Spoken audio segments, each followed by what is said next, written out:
pretty bright out there. Yeah. It's nice. Take I this. hate to block the sun. I know, but we'll take this weather.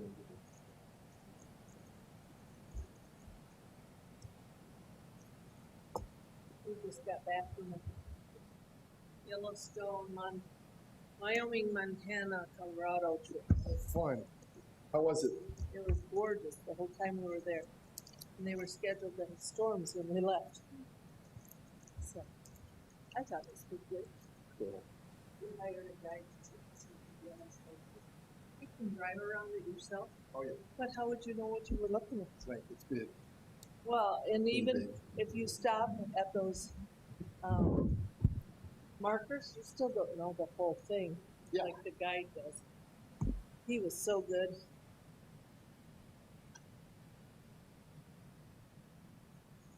We kept him for 2 days.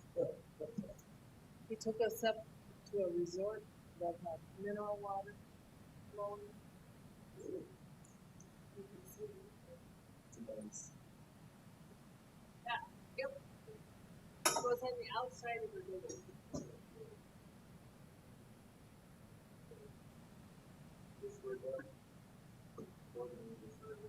It goes from here to there. No, I don't think they're going to have that many people. We'll be lucky if they have that many people. They won't be coming to listen to me. We would be shocked if they had that many people. That's Southeast Tech. Oh, Southeast Tech. That's the Minnehaha. We have a few people who talk about it. Sure.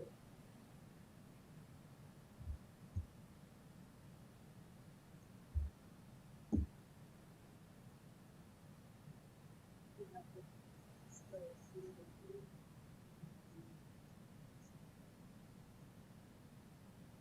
This happened there in like 1 year ago. I don't know. So we didn't want to try that under it.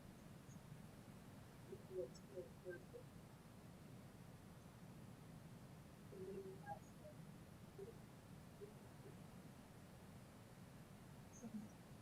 We have some time. We need to get through the water.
Just finishing up 8 years.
We're ready to go.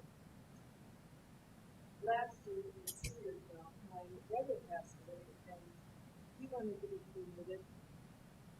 And so we had him cremated, and then his wife, his widow, returned us of the ashes. And she sat in that room with us and heard us promise him we would bury him next to Mom. So we let her have him for a year, and then we went down and got him. And she lives in Wichita. We went down and got him, and we took him down to Oklahoma to bury him. And she says, I can't give up all of them. And I said, I'll bring you back this much. And she says, why this much? I said, that's his heart. So then she says, but in Oklahoma, they said, y'all just bring a shovel and go down about 3 feet. You'll be fine. That was the best. Yeah, oh,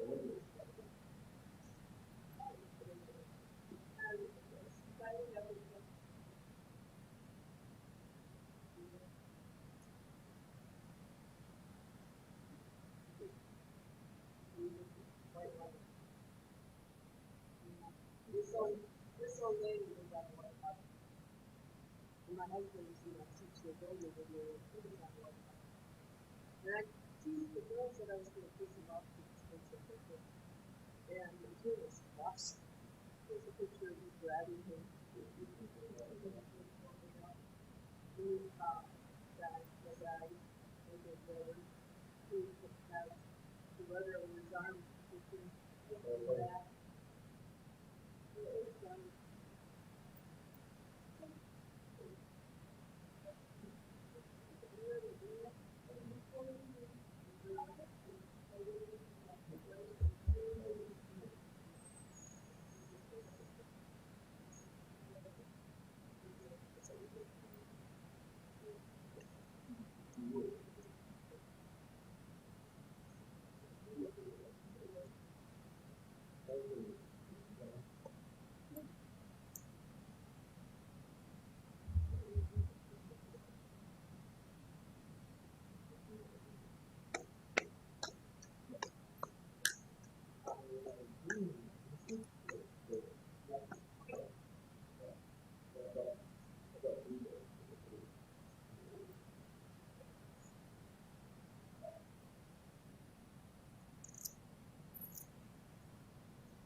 Is this going to be where that person Well, wherever you are, I am delivering mail.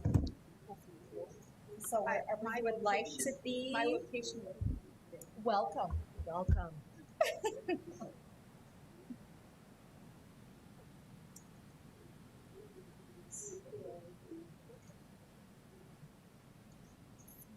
Is this Carly, you think? Yes, it's Carly.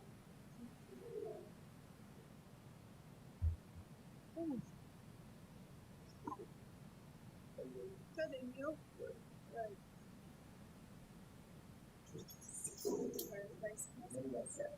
Yes, these are $250 gift cards. I like to treat people. How do you say? These are yours.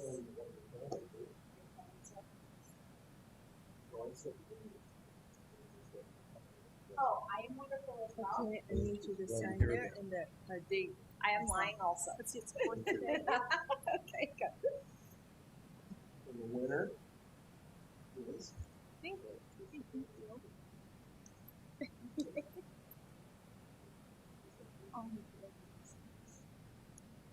I don't know. Maybe the power of suggestion. Maybe this is where Cynthia will sit if I.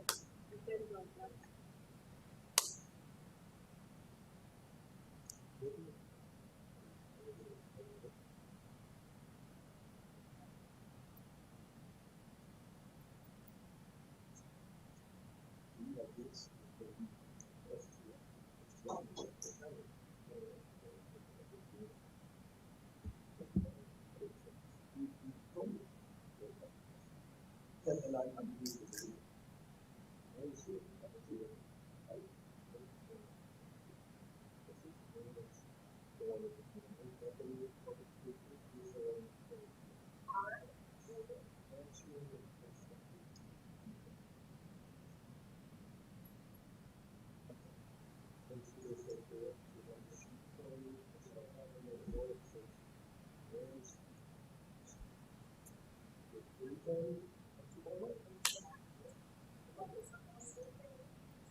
here, every question.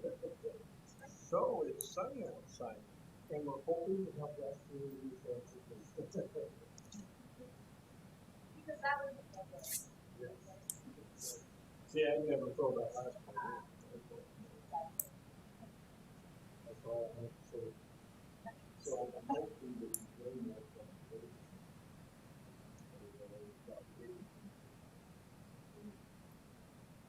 The players,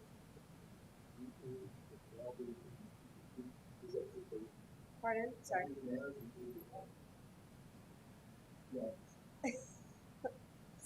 Why would his manners need to improve just because there are more women on the board? I don't think it has any yeah. I would expect him to behave in any way. Yeah. Right, exactly.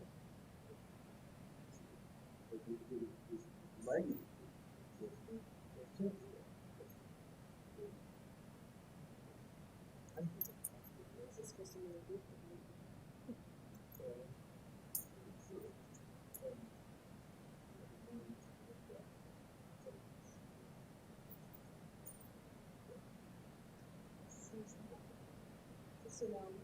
share some vision for yourself for the group of work.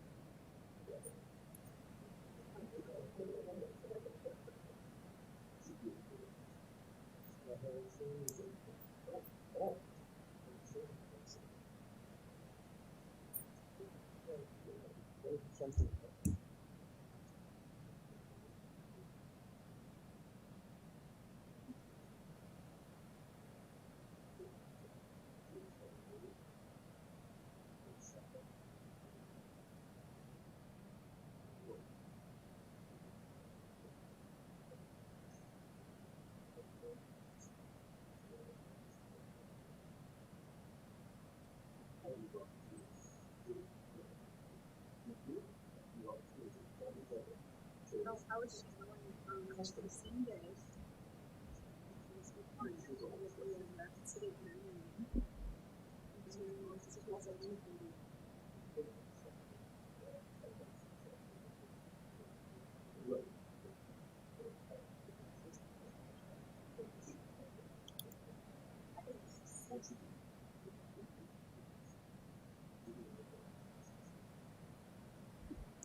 I should communicate this with you.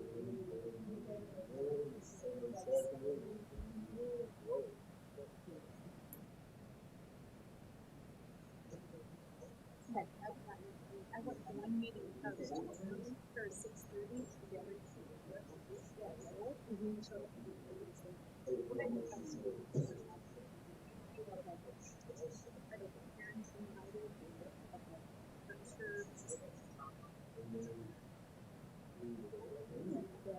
So last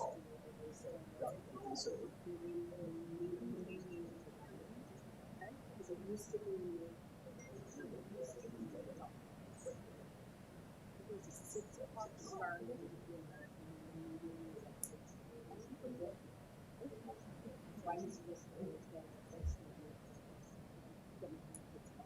Yeah.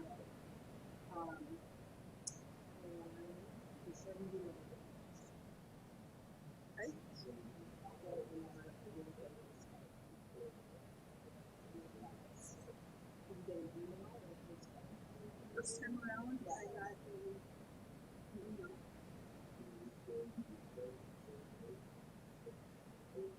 that from Sioux Falls.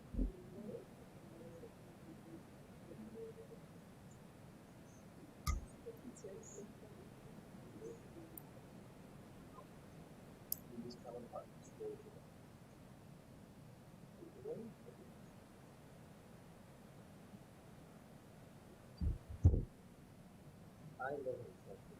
You learned something? You know how I've been arguing about our agreement? Yeah. Which part of it? If there's a motion, Yeah. it has to be accepted. Okay. So she asked for, A motion to adjourn? and make the motion, Mhm. then we have a second to do it. Okay, so now how do you, does she Otherwise, just she could adjourn, just- she yeah. can just adjourn the meeting? But since we always, as long as I can remember, have asked That's for a for, motion to adjourn, we have to actually, we have to act on it. Todd said, he said, oh, for crying out loud. Yeah. And so I came up with all the proof for a fight. Shut me down. Oh, here we see you. I'm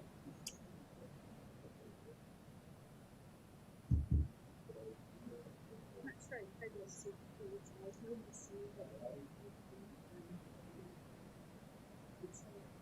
I can't answer this. Yeah, guess I could check with. Yes, I would call. She can get connected to, Dan. I always forget her name because it's not Peters anymore. That's, yeah, that's why. It's not, it doesn't roll off the tongue. Yeah. But Andrea can get you connected to the Head Start. Oh, she's a head start, right? Mhm. Okay, yes. So I actually am waiting to return a call to Elizabeth. She's tried to get in touch with me on different subjects, so I can maybe just, if you're okay with that, I can just mention that. would be great. Okay. And if she reaches out, her last name starts with a J. It's on Elizabeth. Elizabeth. Yeah. Got it. And you'll look at it and On August 19th, I went to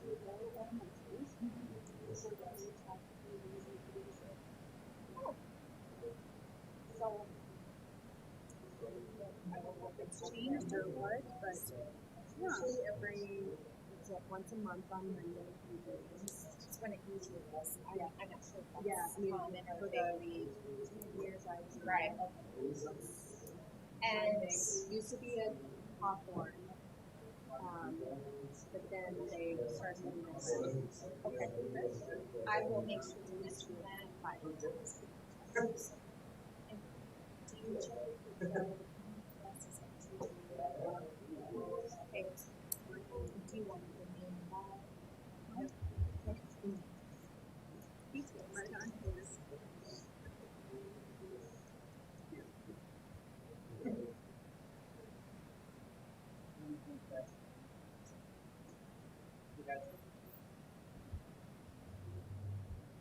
Okay.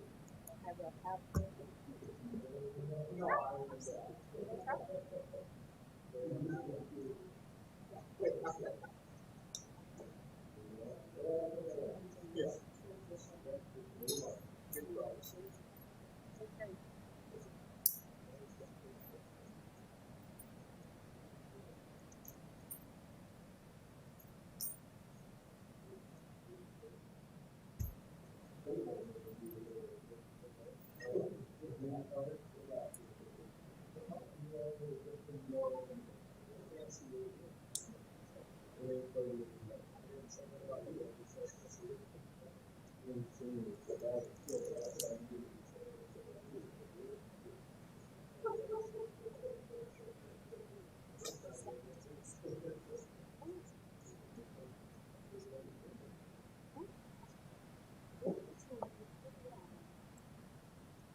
was it? That was it. That's pretty good. Yeah. I tried.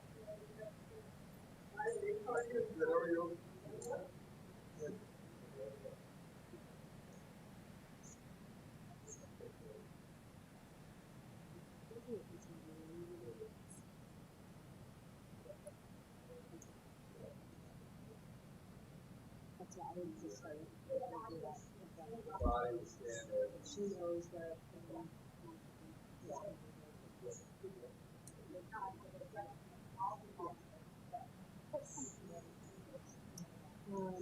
I use Yes. I never send them to you. Yeah, September and October.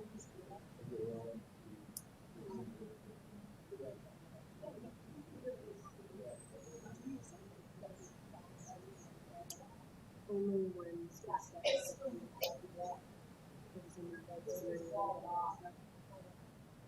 I really don't.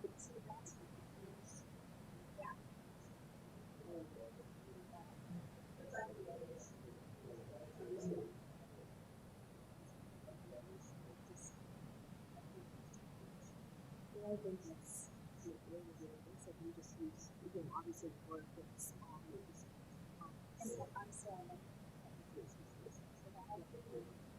And that's why I do my hand up with it.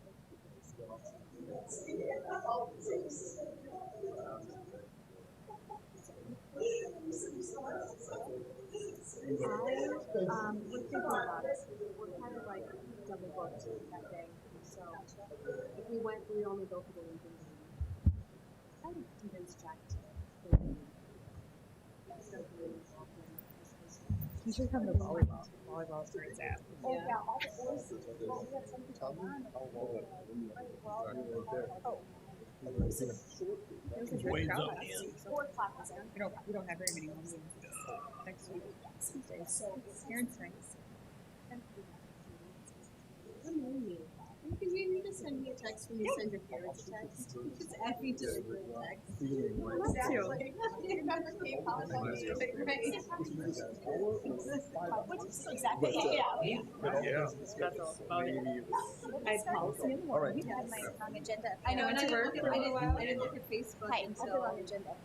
This I think you got the better. was the text right away. I know, I was gonna bring treats. Okay, when I give you this, there's Did I do it wrong? No, you didn't do it. That's when we Oh, drove I'm the sorry. for Oh, you know what? I had Carly Football sign game? because she had missed that day and then I didn't see mine. Yeah, Okay, this is every for 4 years. every one of This these, works. First time ever that they have a program. every one of these that have a little flyer at the top. Yep, I should sign. I know better. I think it's All their meetings, so they're sitting there. Yeah. This page. For varsity. And I try to get these in monthly. Yeah, she had no idea. She found out like 20 minutes before the first game that she was filling all the data. So it's just her. But now she's like, yeah. And her coach was like, I want to tell you, give you a little bit of notice so that you have some time to digest it. And a tournament on the weekend, and she played. You can give us started. Well, she had 5 filled yesterday.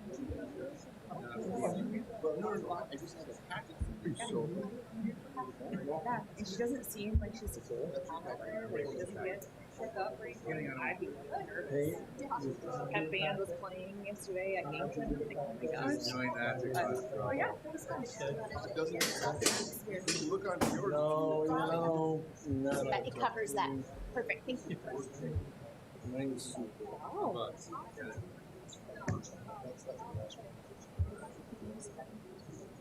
Awesome.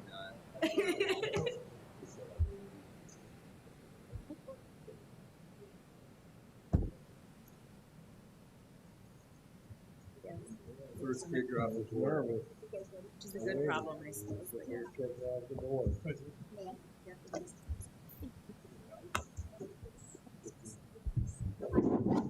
Call the meeting to order.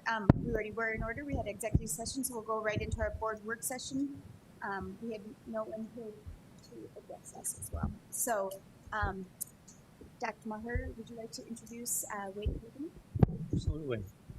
Well, it's It's my pleasure to introduce a person with us here today.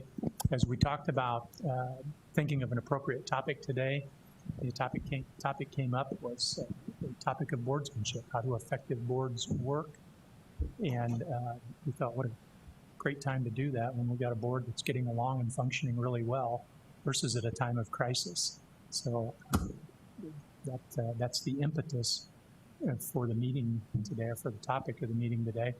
And with that, I know we had some conversations on who could lead us through that exercise. Who would we be able to work with that would really have today be a meaningful day? And it was quickly determined and unanimously, at least with the group that I was talking to, unanimously agreed that that would be Wade Kogan. So I know Wade is probably shocked to hear me say such kind things about him, but it is truly an honor. Thank you for allowing me to introduce Wade Kogan from the Associated School Boards of South Dakota. Wade, thanks for being with us today. Thank you, Dr. Maher. It's great to be here. I'm really delighted at the invitation to come and visit with you. This is a little more formal than I was expecting, but that's okay. We'll do it as best we can. And it is an honor to be here. My wife and I have roots in Sioux Falls that go way back. I think it was 1991 when Roosevelt opened. I had the most incredible opportunity to, Karen and I moved from Aberdeen, and I was one of the teachers on the initial team that started to teach at Roosevelt in 91. So now you know how old I am. I started when I was 12, and so we went from there. But I loved Roosevelt. It was great, you know, brand new school, and new traditions, you know, meeting all those teachers and this huge group of kids. And that was a great 6 years that I spent here. Karen taught at All City, and oh my gosh, our All City memories are just wonderful in terms of what she did there, and she loved it. So I always love coming back to Sioux Falls and going in. And when you're looking for someone to do the presentation, obviously there was no one else on my staff available today, so I had to come and do it. But, I wasn't going to mention any of it. It's okay. You know all too well. But it's great to be here, and I'm not going to talk to you for an hour and a half. I have some questions I want to ask you and some things I want to do. But I do want to tell you, though, that I don't know if you know this, but Dr. Maher got arrested last week. Did you hear about that? I don't know if you knew that. But he had to go before. You know this is broadcast to our community, don't you? Yeah. And those people listening, I think they'll figure the joke out eventually. But you're concerned about that. That's good. A little soundbite is all. Exactly. Yeah. So anyway, Brian goes before the court, the judge, and the judge. And by the way, he got arrested for shoplifting. And I would think you guys could pay him enough, he wouldn't have to shoplift, but nonetheless, he got arrested for shoplifting. So he goes before the judge, and the judge says, "What did you steal?" And he said, "Your Honor, I stole a can of peaches." And the judge said, "How many peaches were in the can?" He said, 3. And the judge said that I'm going to sentence you to 3 days in jail. Well, Peggy's in the back of the courtroom, and she stands up and she raises her hand. She says, "Your Honor, he also stole a can of peas." Someone want to explain that to Todd? I don't know, but that Todd, that Todd, we're there. That's him hysterically laughing. Yeah, historically. But no, I'm glad to be here, and it's great that we can come together and talk about some things. You know, there are certain basic tenets I think that boards know or should know, and so we have the opportunity to travel around the state and work with all kinds of boards, big schools, small schools, boards that are in crisis, boards that are not. And so it's nice to come here, and when I met in the pre-planning meeting, my intention was to think about what are some things that you would like to discuss in this presentation. And when we have those pre-meetings, I never want to go in there with the idea that there's something wrong, that we have to fix something, and something is there. And it was very clear, both before I got there and in the pre-planning meeting, that your board functions extremely well.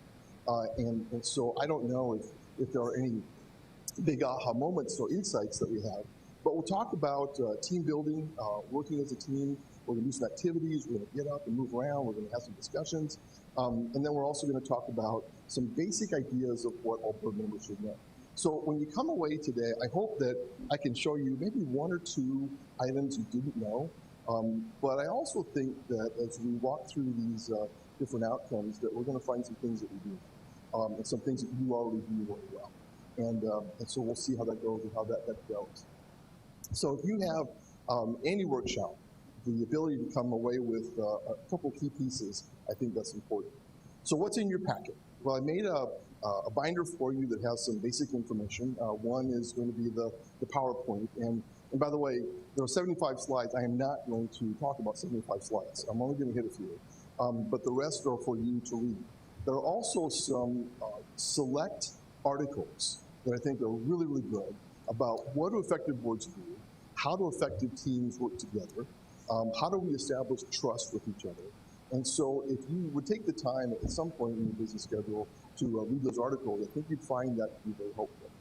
At the very end of the packet are some basic laws and basic board member statutes that I think you'd find really interesting. Things that not only establish your authority as a school board, but also some statutes I think that you might not have ever seen before that you would need to know in your work here. And so your establishment as a board is important, and it's important that we have that basic information about laws. There's a piece of the Constitution there and everything else. So that's in your packet. You also have in front of you a little, it's a thumb drive is what it is. And so we just hand these out to you, and the thumb drive, I have to demo this though, because I know one member of the board couldn't figure out, I thought it was just a card that I handed out. But if you take the thumb drive and you flip it out, there is actually a USB connection within that, so you can do that. So that demo was for Todd Coulter. All right, let's get into it and talk about some things. In your packet also, you have a card. And I'm going to take the card, and then I'm going to share the information with your chair and tally all this information up. But on the front side, for just one moment, I want you to ask yourself the question, what challenges, or one challenge, that you see your board facing in the next year? And sometimes we do this anonymously. You don't have to put your name on it. You can if you want to. But what's one challenge you see facing your board this year? And on the back side, tell me what you would prioritize as one of your greatest assets as a board. What is your greatest asset as a board itself? So the front side, tell me what is one challenge that you perceive happening this school year. And on the back side, what do you think one of your greatest assets is as a board?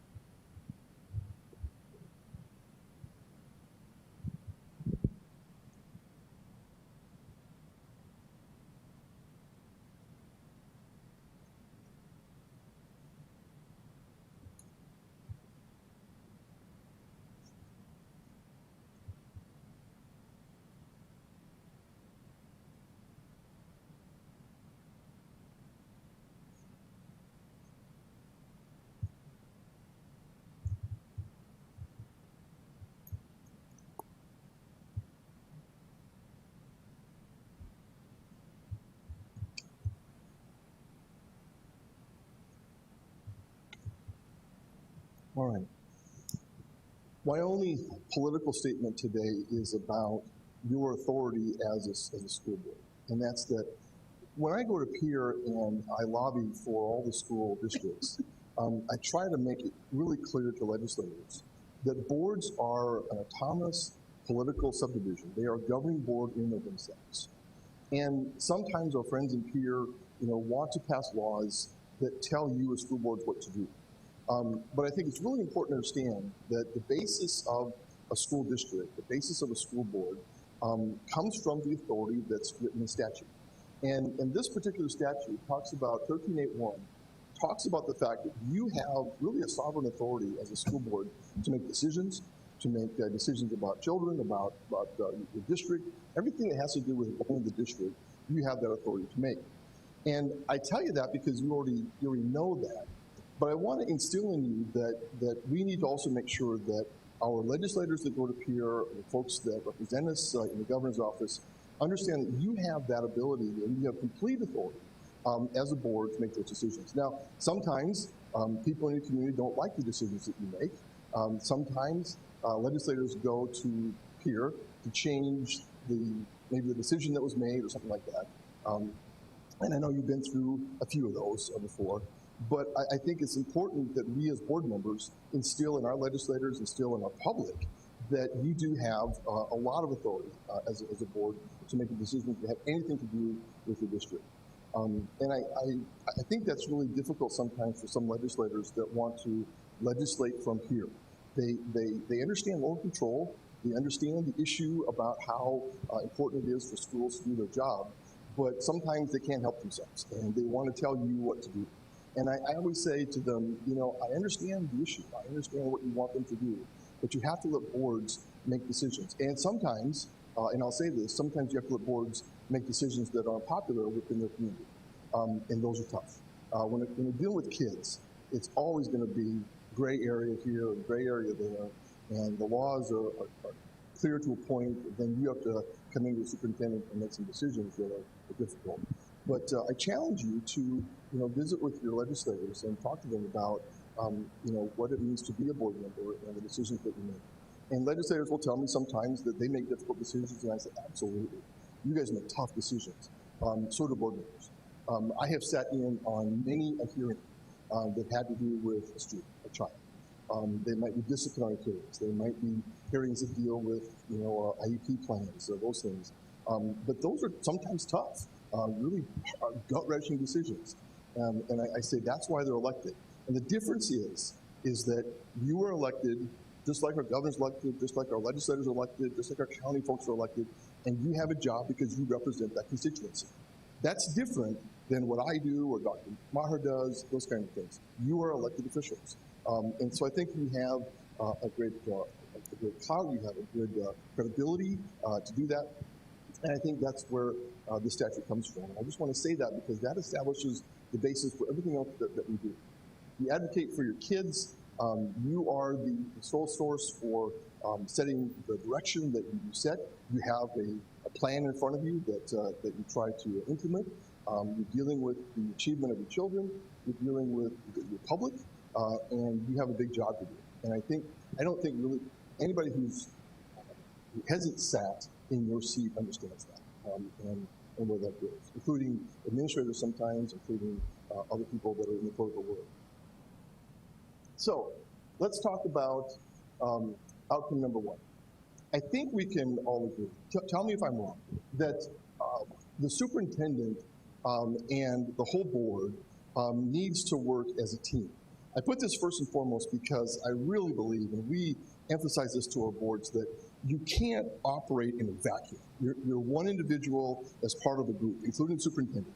And so all of you need to function as a team and as best you can. That doesn't mean that you can't have knockdown, drag-out debates with each other. You can't ask questions. You can't, have differences of opinion. Those are good in a dialogue of a board and of any governing board to really get to truth, to really get to good decisions, to really make some sound and accurate decisions. But in the end, I think you need to function as a team. And sometimes when you see boards or city councils or even legislators that don't function as a team, there are people that stand outside of the group and think that they have greater decision-making power, greater authority than they have, and they don't. We as school board members are only one individual, and the power that we derive comes from each other. You have no individual decision-making power. So if we can decide on that, then the question becomes, so what do effective teams do? What do they actually do? And before you answer that question, we're going to come up with some characteristics of effective teams.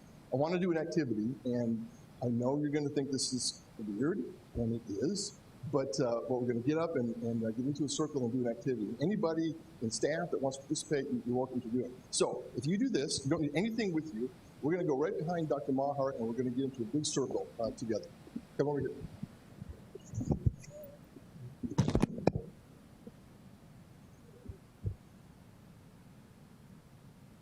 Right where you are, right here, let's get into a big circle. I brought my NFL football beanbags. You guys see the name? You want to put it out there? You want to put it It's even better than what we. Come on, come on. Come on. This is good stuff. This is good stuff. So give yourself a little bit of room. All we're going to do is we're going to toss the blue bag to someone else in the audience. Okay? All right. So these are the rules. I'm going to take this blue bag and I'm going to toss it to somebody else. And then you're going to toss it to somebody else. And they're going to toss it to somebody else. All you have to do to play this game is remember who you toss it to and who you receive it from. Okay? So let me slow down. Okay. If I toss it in the pot like this, all right, you caught it, and then what happens then is he gets a choice to toss it to anybody else he wants to. And after he tosses it, then he's going to put his hand up because he's already received. Right? And so he's received and he's tossed it around. Now, I'll be the last person to receive it. So we'll look around and see everyone put his hand up and he's going to toss it. So, all you have to do is catch it and toss it. Both hand up is you want to toss it to everything. It's part of the teamwork. Let's try that again. Maybe the direction will go there. I don't know. But let's try it again. So I'm going to toss it to Todd. Catches it. Toss it to both person. His hand up. There you go.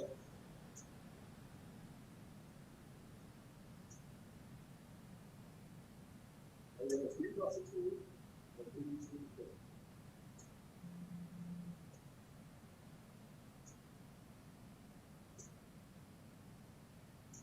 There you go. Okay. So now remember the whole thing. That was the warm-up. Okay. Everybody get. Is teamwork up there? Teamwork one of the words? We're trying to figure this out. Let's try it one more time. Same person across the floor. Same. You have to remember. Same person. Okay. Down. Hold on. So the first time you tossed it, it was So like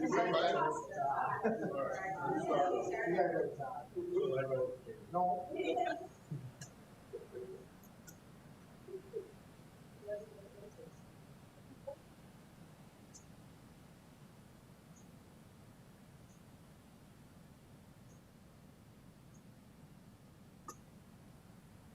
Okay, great.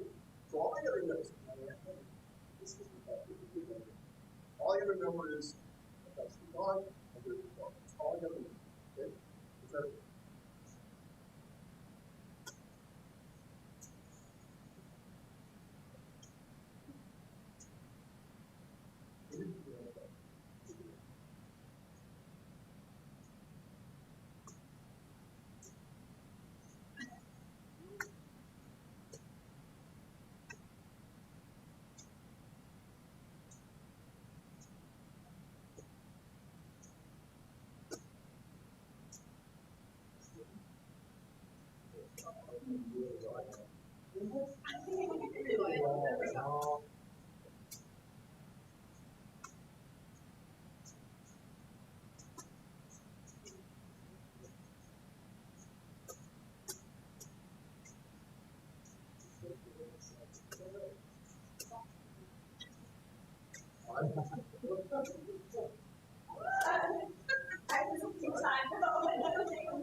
Speed requirement.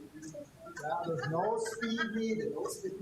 There's no time. But you can also only be holding one bag at a time, right? Nope. And you were looking at this. I'm watching Top too. That's the last person out. Oh, God. Okay.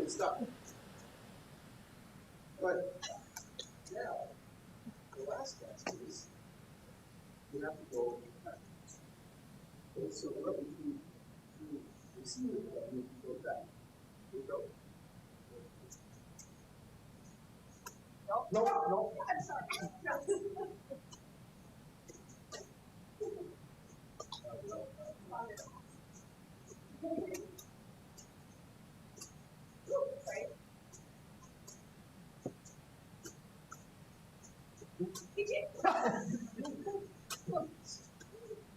And sure, all the kids.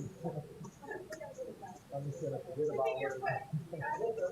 Oh, that's all came at one time. I can't believe it. Oh,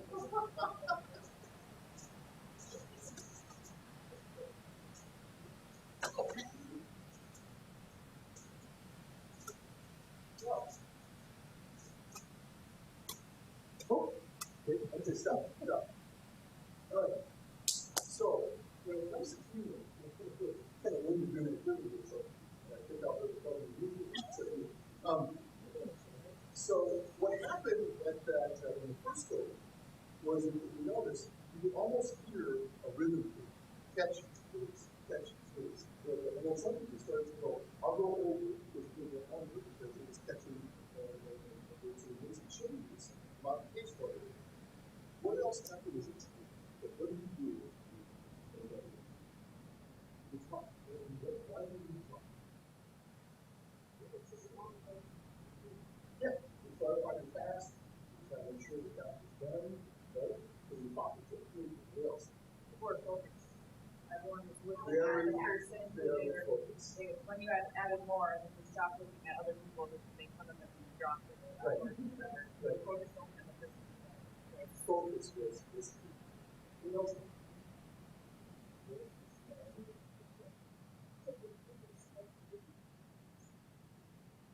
Right. You were watching the others, so you didn't have problems with it, and so you watch. So once you got it going, you learn how to concentrate the system. That's great. What else? What else happened as a team? What else you see?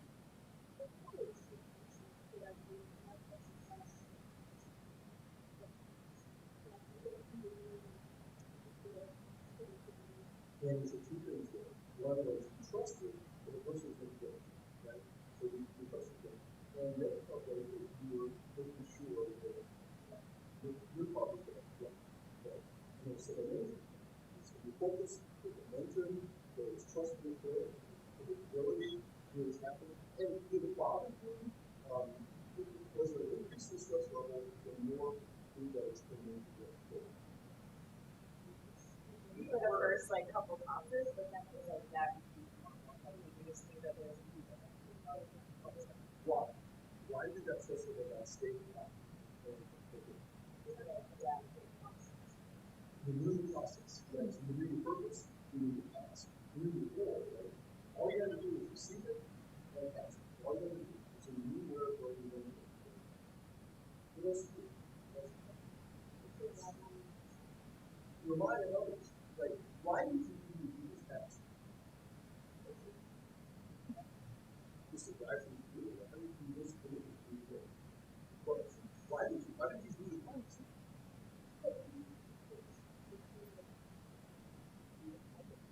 Right? And was the task clear? And did the activity help you understand the task was? Okay, so it's a model that we did. He wasn't really sure how to build it. And the other part was that position, because as I'm throwing across, man is suspected of leaning into it like this. So I just thought to the point like this, if he didn't get to it. So I had to modify it down. But I still stuck with the same amount. It's not really sure. I just said,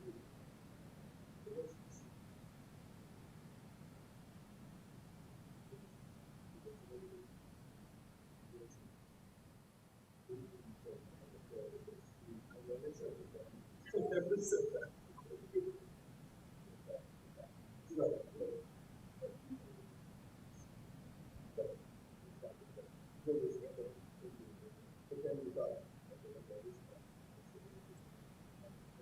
So the exposure to that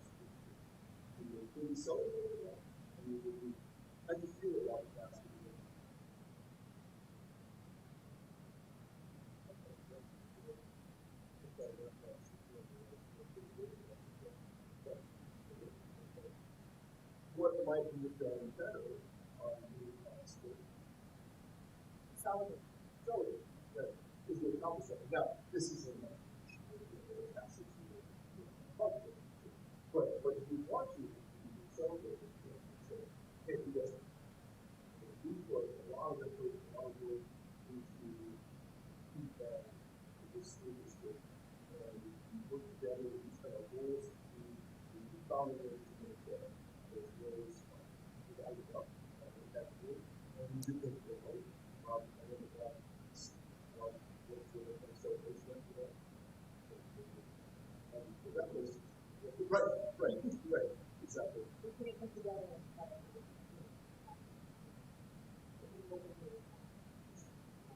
or let's say people.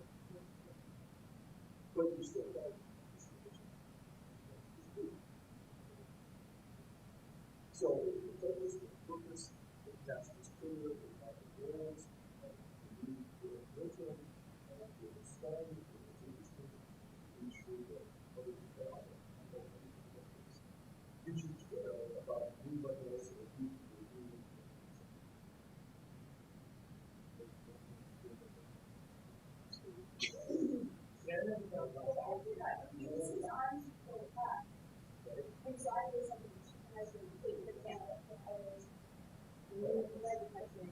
Yeah, the one time because you want to make sure the other person is safe definitely, but at the same time wants to come out. So every now and then we give them a heads up that hey.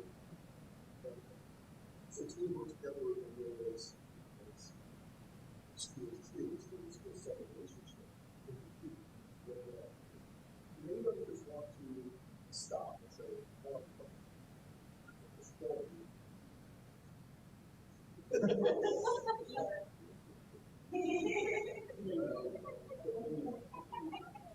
So why did you want to do that? What was it that was motivated? For me, it was not good at it. So it was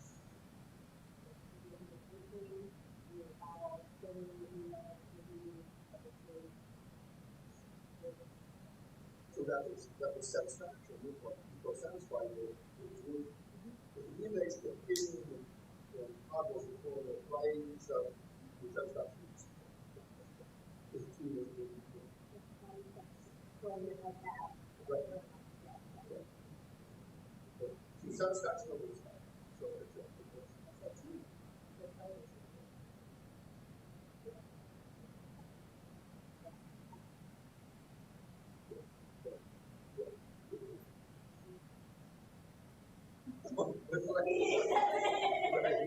Well, there was some relationship that we had, but we're also a little competitive. We didn't want to look at it, in the and so we gave careful attention to directions of what it's going to do, how I do this, and make sure that it's successful. Do you want to be successful as a group?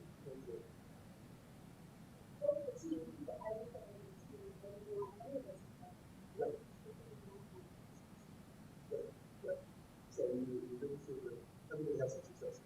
So there was satisfaction, there was mental, because you knew more. You knew what was happening. If I would have added 2 more, you'd be better. You'll figure out a way to do it. That's how you do it. Because I heard words like adjusting, moving, somebody, we said, make sure I figure things out. So we were adjusting as we go. The matter of task is that it's only highly complex. So sometimes you have to adjust the middle of the task to say, this is it. If we were just, if I were just to hand off the head, and then the Todd, and they were not that funny with it, but going across this way, all the way across this way, so we're just on the task. The task you guys are extremely fast. But sometimes you have to fix it. Now, does it bother you to make an adjustment? It's good. Does it bother you? When it's necessary. When is it necessary? I think if it's a barrier, if there's something that's preventing the task to move forward or to make improvements, then I think that's when it's look at how you do tax to make sure that you can catch all that. So try to be very important. What if you did this? And I would see this everybody that's good. You got them in the they've been good. They've been good. And would you have to get more justice? So as the tax increases, there will be more justice in the taxes. The state first. How difficult was it to switch to that?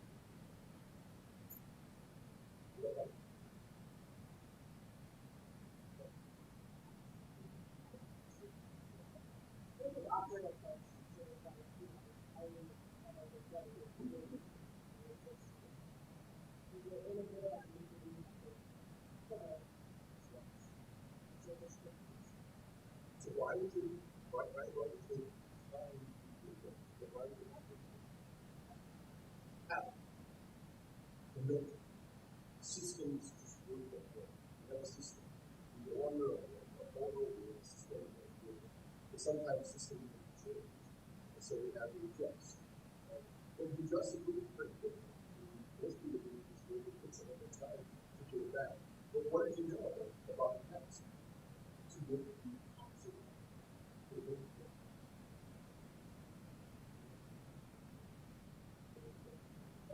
So all I have to do now is change the word on my head to say, okay, we used to feel it, or not control it, and then we used to feel the problem of it. That's the only problem I have to do. But sometimes, especially in school, you have to make huge variances.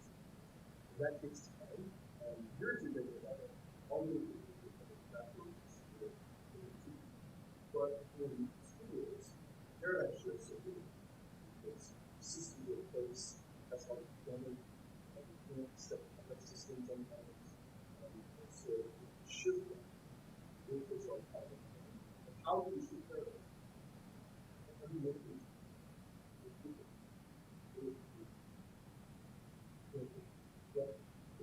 I'd say that towards you know, and I wasn't sure why not. I had to say why not.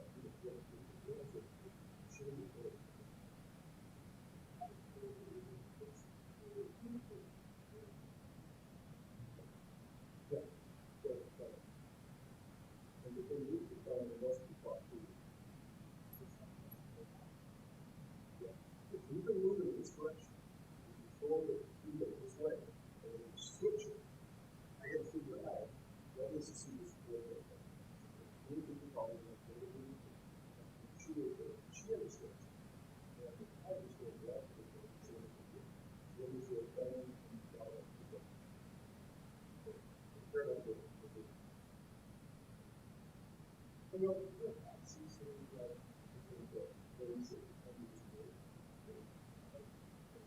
It doesn't mean though that my view of the world is very different. Numerous variations of things. And so you can go in, well, you can also do this and this and this and so that's why I think it's important to work as a team, but also there are some people that some of this work that think differently about that isn't always better because it has to become a system that has to do with the system. And if we're really not effective, but this is but one of the things that we do, I think that and that's the new momentum of that world. You appreciate each other because you trust it. You trust it to do that. There was a little bit of time when Todd was throwing a curveball about what we can bring, and then Texas you down to that curveball that we can throw over. And then bring that over to him and then we do it. But that just happened on that.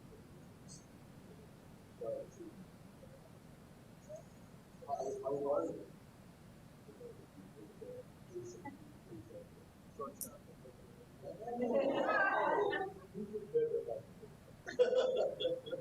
so Todd satisfaction. All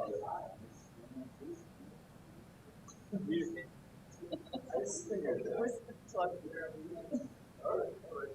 See, I saw it.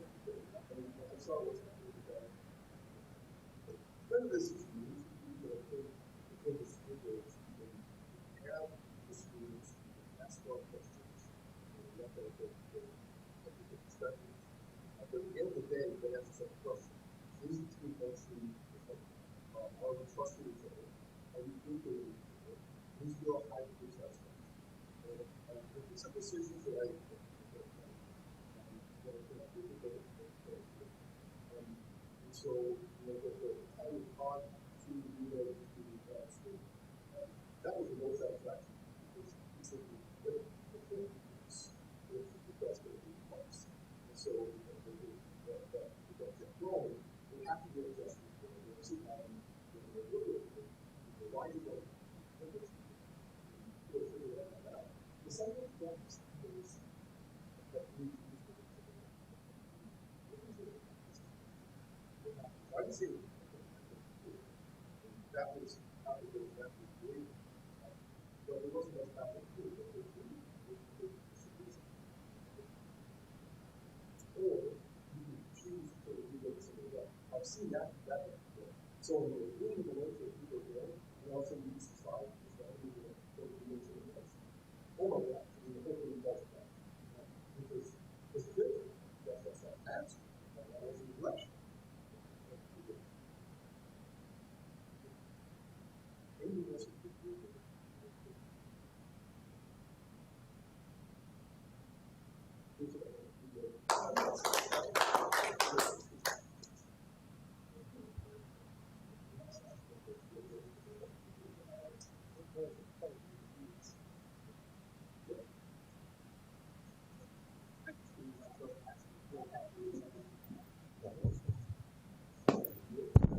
Right eye.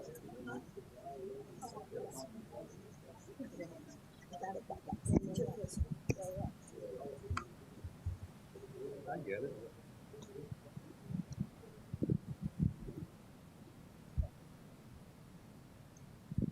So give me some characteristics of an effective team.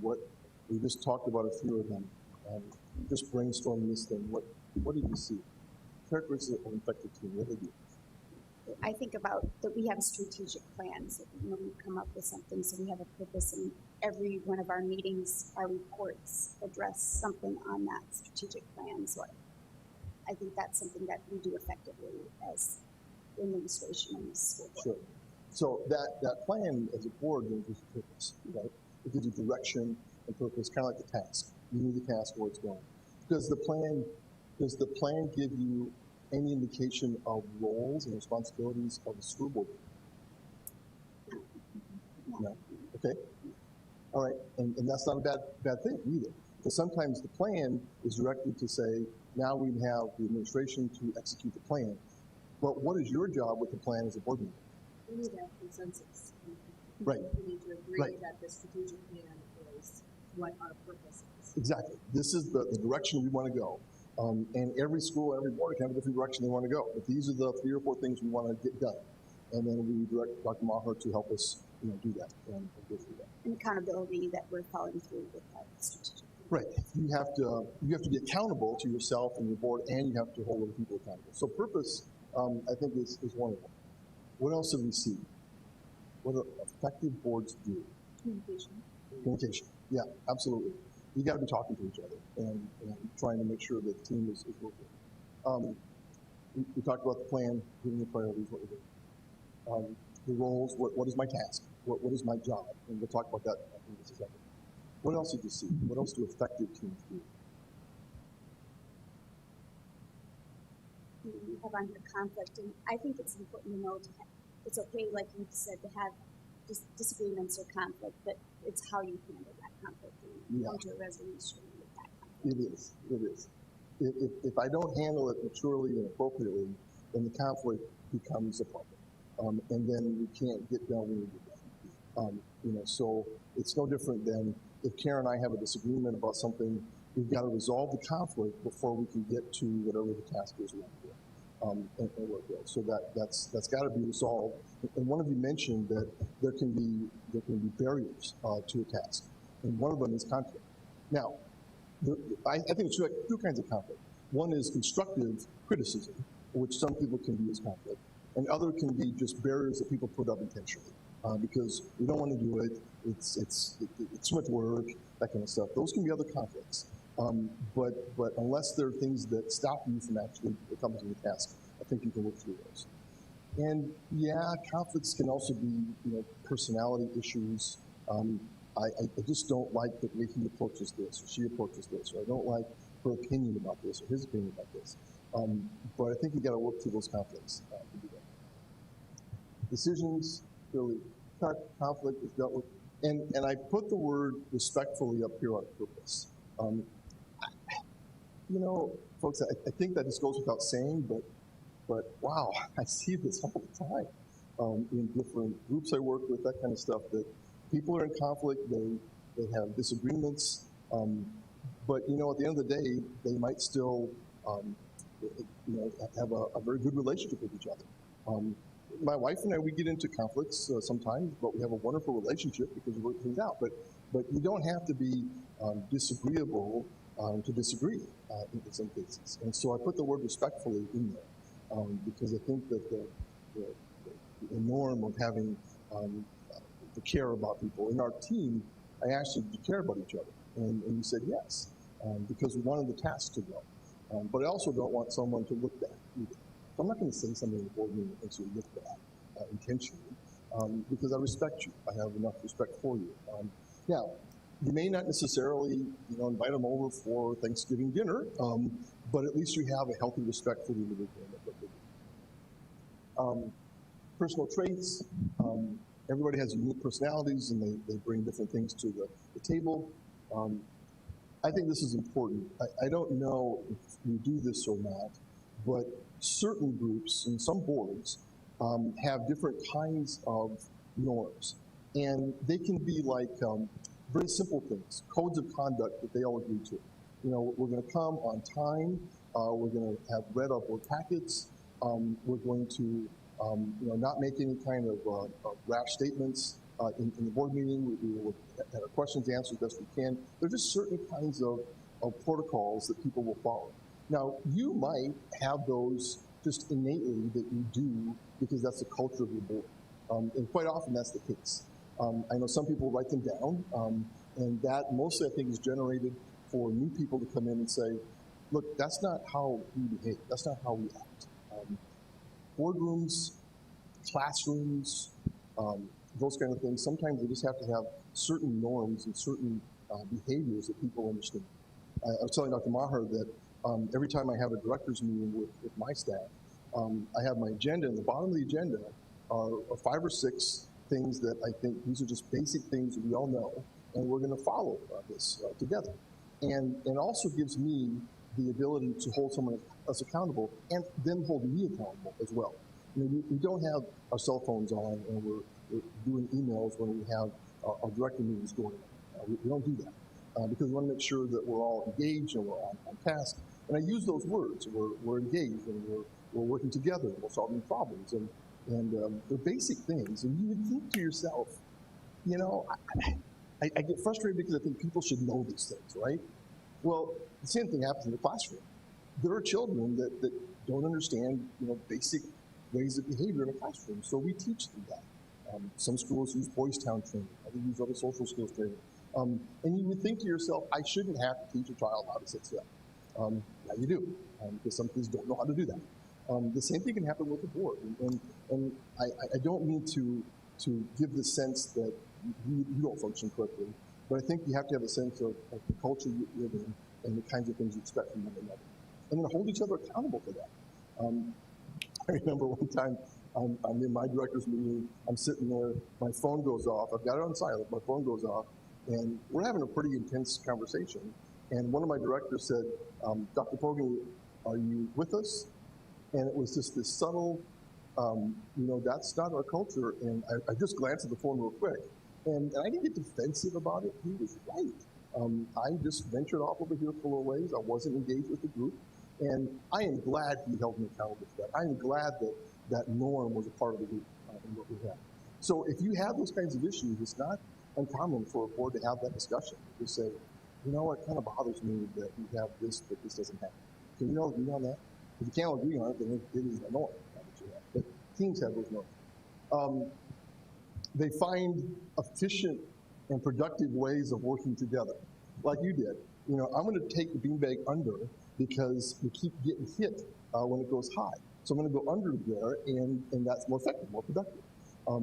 In your case, you might find ways to become more efficient as a board member too.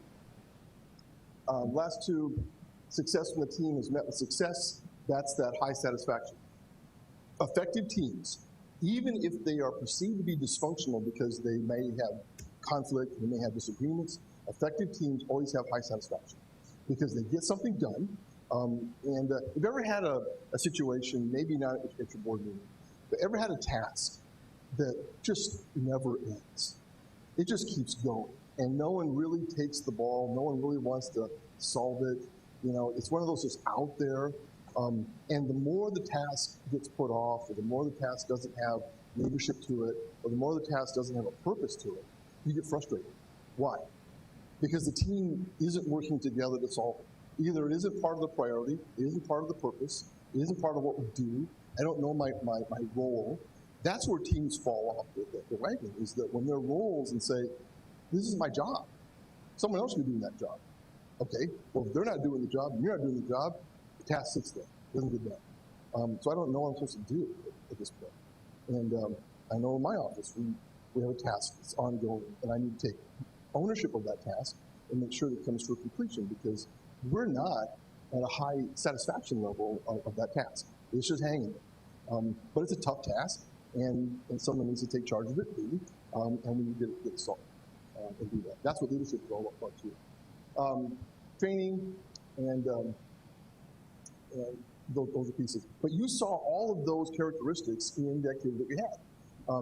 And so you might make a note to yourself and say, you know, Wade's right, we have all these pieces. This might be one we want to work on as we do. And look at and say, we're not really sure about our role. We don't know our purpose.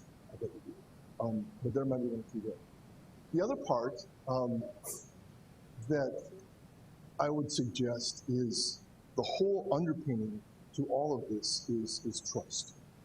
You know, I know situations where people that work with each other just don't trust each other.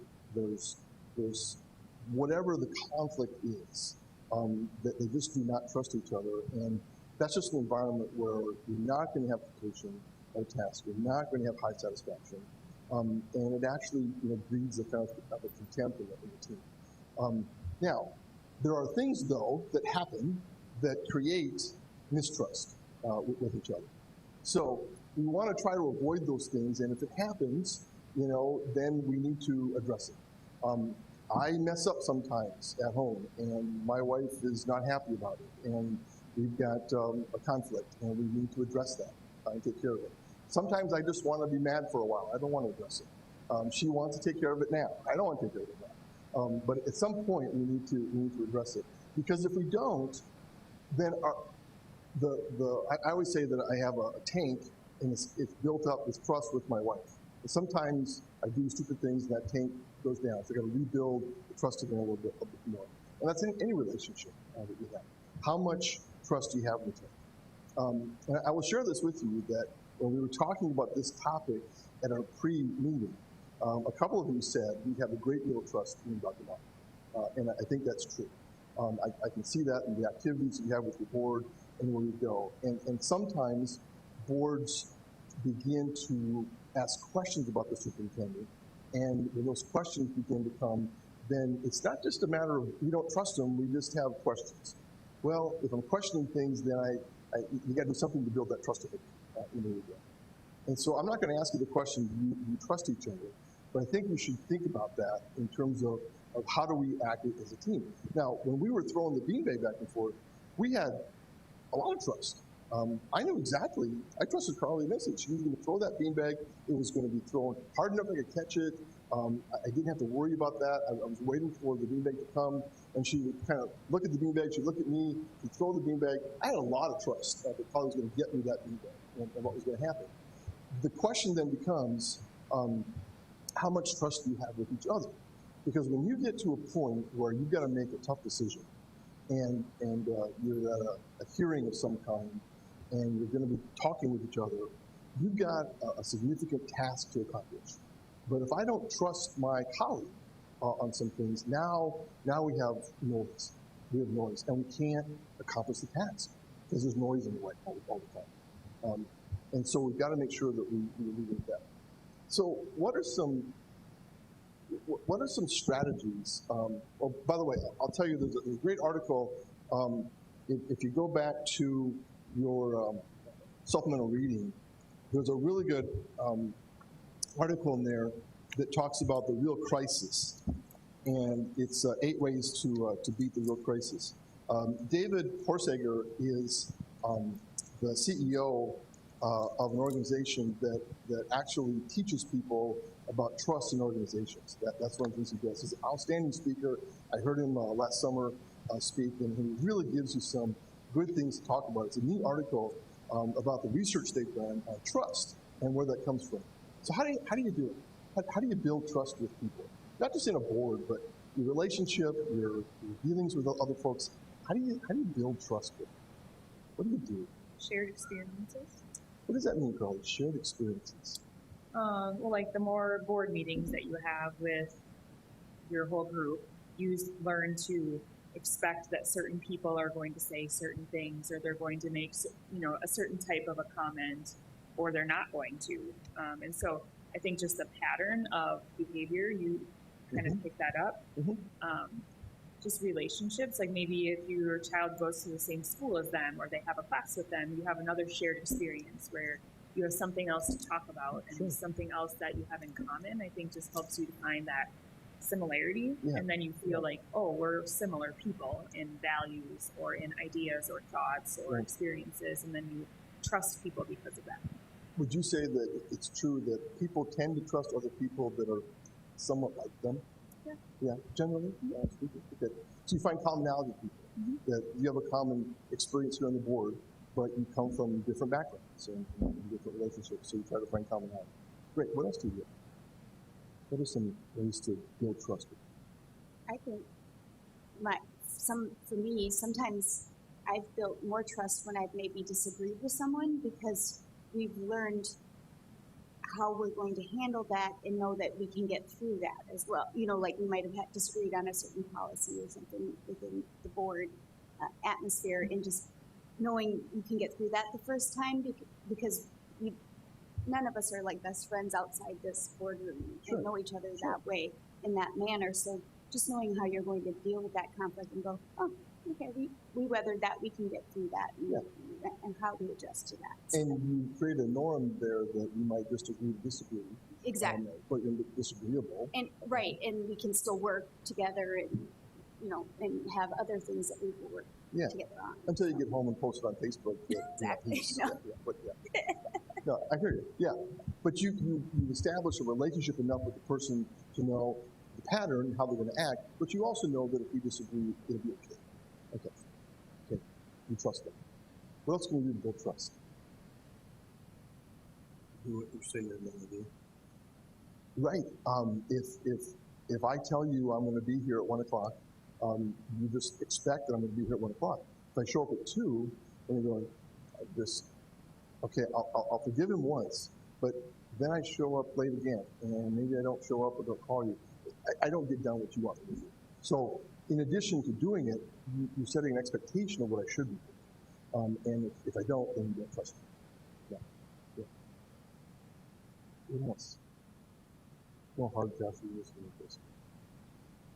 How else do you build trust? Think of it.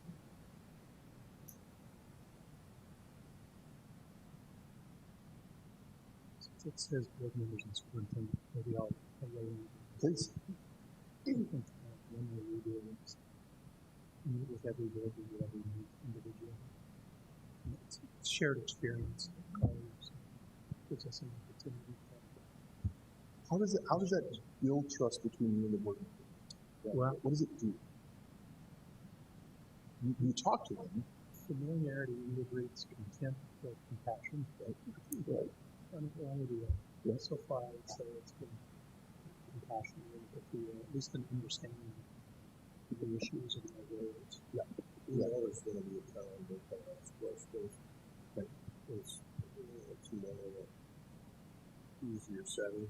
So, hey, how come they're doing this? Or why aren't we doing this? We know.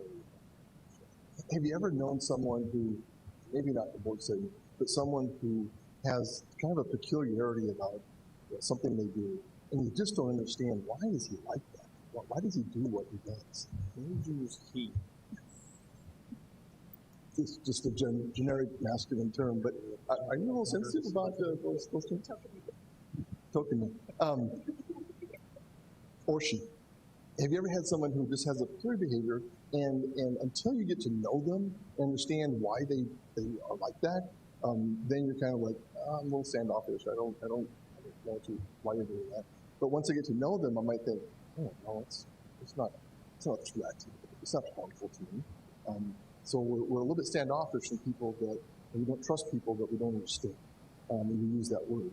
But the more they can understand the issue, or the more you guys can come to an agreement on something, or just informing them. You also know that I'm not giving one board member information. I'm not giving another board member. An accountability on my communication to the board.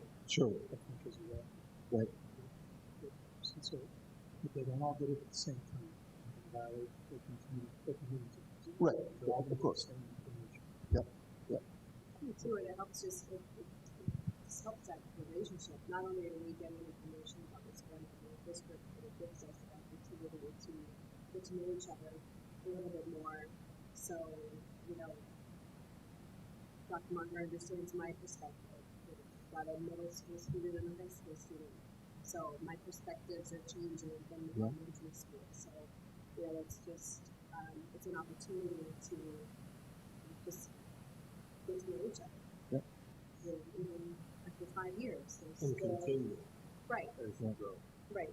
And we're elected officials, so it gives us a chance as a funnel to direct information we're getting from our voting body to look to back to. Right. Yeah. Yeah. Do you do things overtly that build trust with your community? I try to. I have my personal cell phone, so that I feel like I'm accessible. If people want to, and I think all of us, but I'll have all that information and try to respond in a timely fashion. But, usually a lot of times we're going to be directing them to the district because they probably have more than the answer and so forth, or can help with the solution if there needs to be a solution and so forth. But we're kind of the first point of contact because I think they feel that since they elected us, that's their person they can reach out to. I found it really interesting, and I think it's a symbolic, but also practical way of trust. When I was studying your website, I was going on looking at the things. I clicked on the board, and I was looking through agendas, that kind of stuff, and I saw all of your pictures up there, and your phone numbers are right underneath it. And I thought symbolically, that is, not a lot of boards do that. They might at best share an email, but those are home phone numbers that are on there. Cell numbers? So people can go on there and find your personal cell phone, and they're right there with you right there, like that. See, that I think is, there's some risk in that, obviously, but I think that also demonstrates to the public that we're open. I'll put my cell phone right out there for you to look at. And to me, symbolically, that's an issue of trust too. The one topic I would add to this discussion is honesty. Just being honest with people, and we can disagree on some stuff, but I'm just going to be open with you. I'm going to tell you ahead of time, this is what I'm going to do. I'm going to be honest with my remarks, and so I'm not going to say something outside of the board meeting that I wouldn't say in the board meeting. I'm not going to put something on Facebook that I wouldn't tell you already. So I'm transparent. You can just see who I am and where I am, based on my policy decisions, that kind of stuff. But and then I always say, if I mess up, I have to be accountable for that, and I have to say I'm sorry. And that is a critical part of honesty, I think. And I do. I mean, there are times, I will tell you this one story, and it's fine if it's being taped, but I was working with a legislator, and we put a bill together, and I hadn't informed him about it ahead of time, which is kind of the norm of what we would do. And he was really mad at me about that. And I thought, oh, shoot, I messed up. I should have told him about it. I should have been forward. I wasn't trying to be deceptive and that kind of stuff. But he was really angry with me. And so I saw him on the floor of the Senate, and I went up to him and I said, you know, I would never do that to you intentionally, and that wasn't me. I'm sorry about that. And he was a young legislator at the time, and you know, that really sparked our relationship even better, because you know, my trust tank was empty at that point because he didn't trust me in doing that. But we slowly over time got to know each other. We talked more.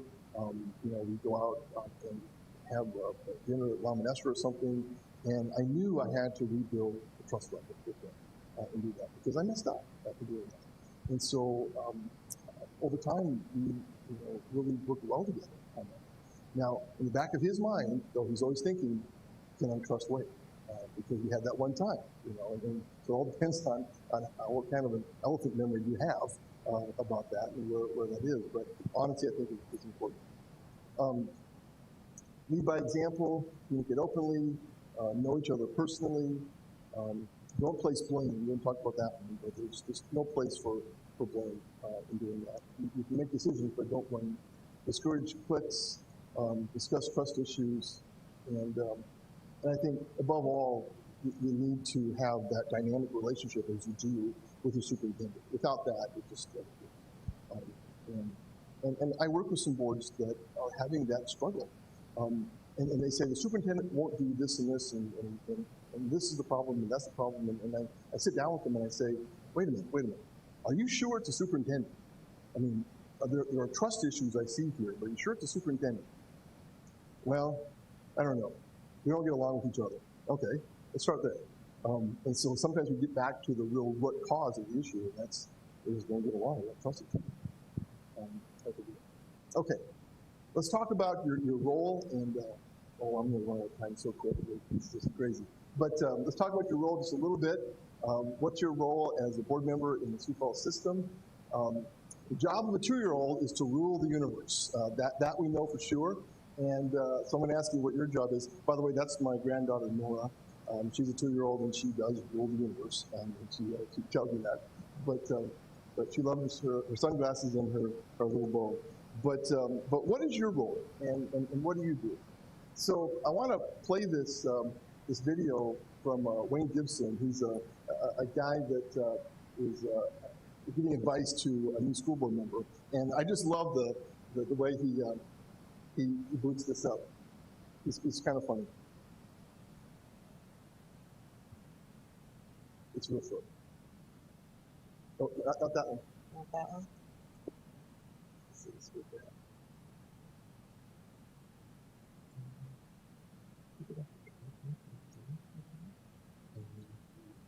Go to,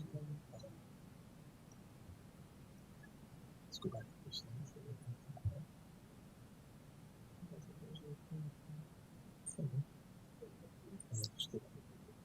Sometimes they don't show them.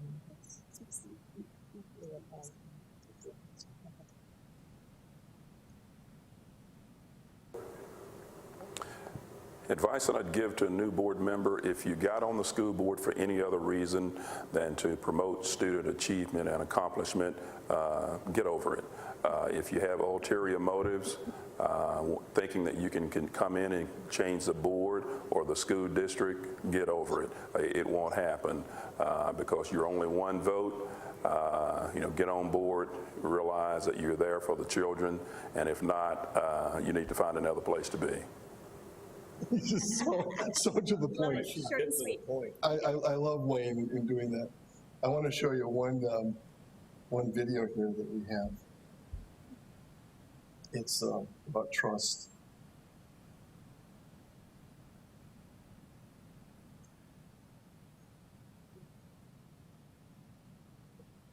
Yeah.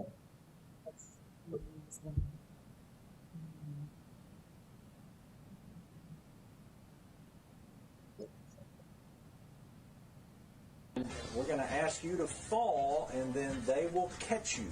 So you have to trust us. I'm going to count to 3. Just relax and fall. Okay? 1, 2, 3. No, wait, no!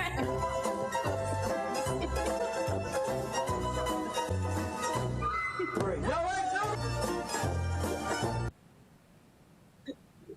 no! I love that video because the directions were clear. He was going to be, they were catching him, but he didn't know which way to fall. And that would hurt your trust chances from doing that again, I suppose, if you did that. Okay. So let's talk about governance and what that means. And I want to bring an activity up here. This, I think, is just a key concept to learn. And I believe that you know this, but it's hard when you're in situations to remember that you serve all three branches at the same time. The legislature serves the policy branch, the governor serves the executive branch, and the Supreme Court serves the judicial branch. You as a board member have all three of those together. And the reason that's important is that sometimes your role intermingles with these kinds of things. So if you want to be responsive to the community, but sometimes you're going to have to hold a hearing and be an impartial juror in some cases, but you've already been corrupted with information from somebody else that maybe wanted to just get your ear about this particular topic, you're supposed to be impartial with this.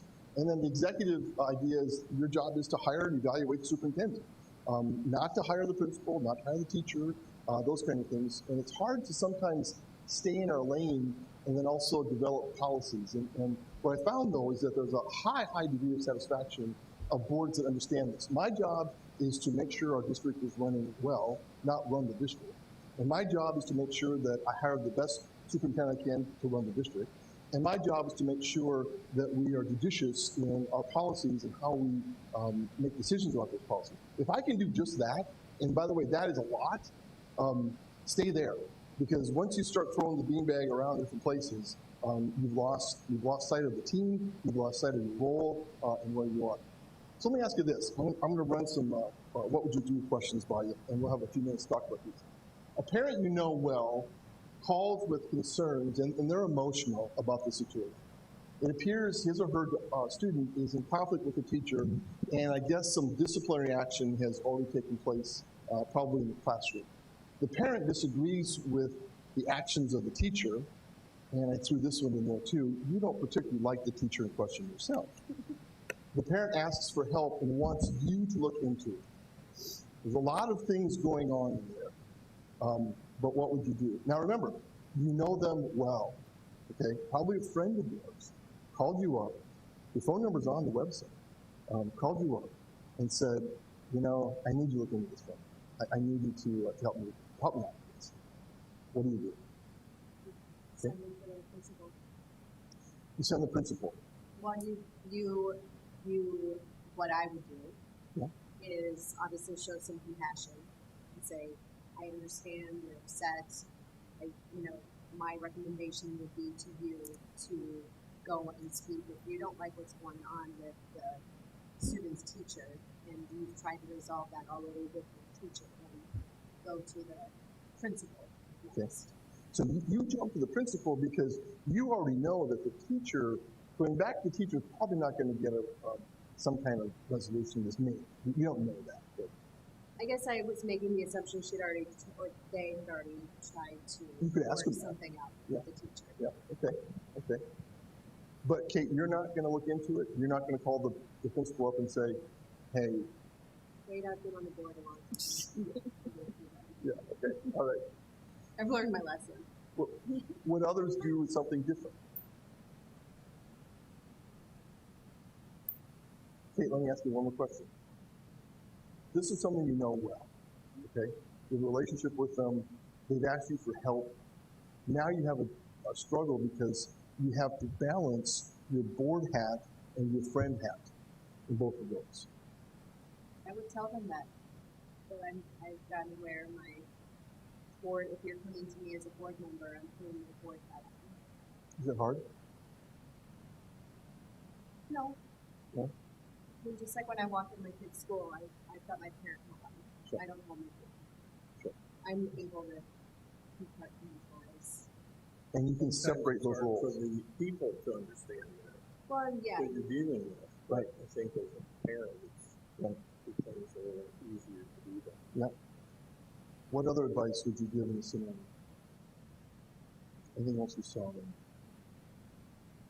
I think that is harder to do as a new board member because you feel like you want to save the world.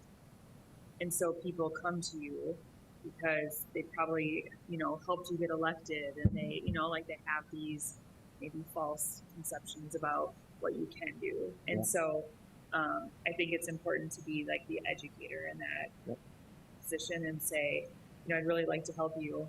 If what you're saying is true and it gets to be a bigger deal than what this is, if it were to actually come to the board, I can't then participate in any sort of anything that has to do with it, because now I know too much. And so I think when you tell people that, then they're like, oh, okay, I get it a lot of times, but they don't understand. Just like as a new board member, I didn't understand, oh, that's how that works, And so you do get, hey, can you have coffee with me? Hey, can you go to a volleyball game, you go to a track meet, you go to something and somebody wants to talk to you. And it's, you don't want to be rude and walk away, but you also don't want to sit and listen to the entire story, because you don't know what the future holds for that specific situation. I always remind boards that if you jump into that, if you take that bait and you jump into that, you're jeopardizing yourself here. Because what happens if that friend of yours' child ends up in a judicial hearing, in a disciplinary hearing? Now, you really are the board member at that point, and you have to be as impartial as you can. And so if you can't, then now you've got to excuse yourself out of there. Now you're not part of the team. Now it just unravels at that point. Now the beanbag is being thrown everywhere. And so it's a real cautionary measure to do that. But I recognize that sometimes these can be gut-wrenching, because these are people that probably voted for you, your friends, that kind of stuff, and now you have to serve a different role in this. But great point, though, you need to educate them on that. But sometimes they will understand that. They'll say, well, I thought we were friends, not anymore, so I'm unfriend you on Facebook. But that's tough. That's really tough. I think it's also important for parents in general to realize that they should always be their child's advocate. And that doesn't mean that their child's never wrong or that they're never wrong, but it means that if they have a concern, the best thing they can do is to be that child's advocate and go speak with that person, whether it's the teacher or the principal or whoever that is. And so making them feel like they're empowered to do so, again, respectfully, don't go in and demand things, but maybe they're not understanding the full picture. And so I think it's important to do that at any time, not expect that somebody else is going to be the one that's always the advocate for your child. Like, that's your responsibility too. Right, absolutely. But you got to send them back to the problem closest to the child. Maybe the teacher, maybe the principal, but you have to, this is a good schematic. The complainant goes to the authority closest to the problem, probably the teacher first. And they might say, I've talked to that teacher, they won't listen. Okay, then go to the supervisor or the principal and do that. And they're going to want to circumvent this process, though, because it takes work and time, and they just want this resolved, and sometimes they give up in frustration. So you have to kind of coach them to do that a little bit. But that's one of them. Last, listen, acknowledge, send the correct person, thank them, and then move on. One of your board members wants to be sure that the selection of the next high school principal is done correctly, and asks the superintendent for copies of all applications. He or she also asks to be able to sit in on the interviews. What do you see there? There's several problems within that. What's one of them? You don't hire staff. You don't hire staff members. That's not your lane. That is not your task to do. Well, why is that? What's wrong with sitting on the principal? They don't report to us. Right. And we hire them and tell them what we want to do, and he then needs to do them to hire staff. Exactly. You are not the superintendent. So if you do your job, the team works well. You're throwing the beanbag in the right place. If you step out of that role, though, and do this, then you have problems. What else do you see in there that's a problem?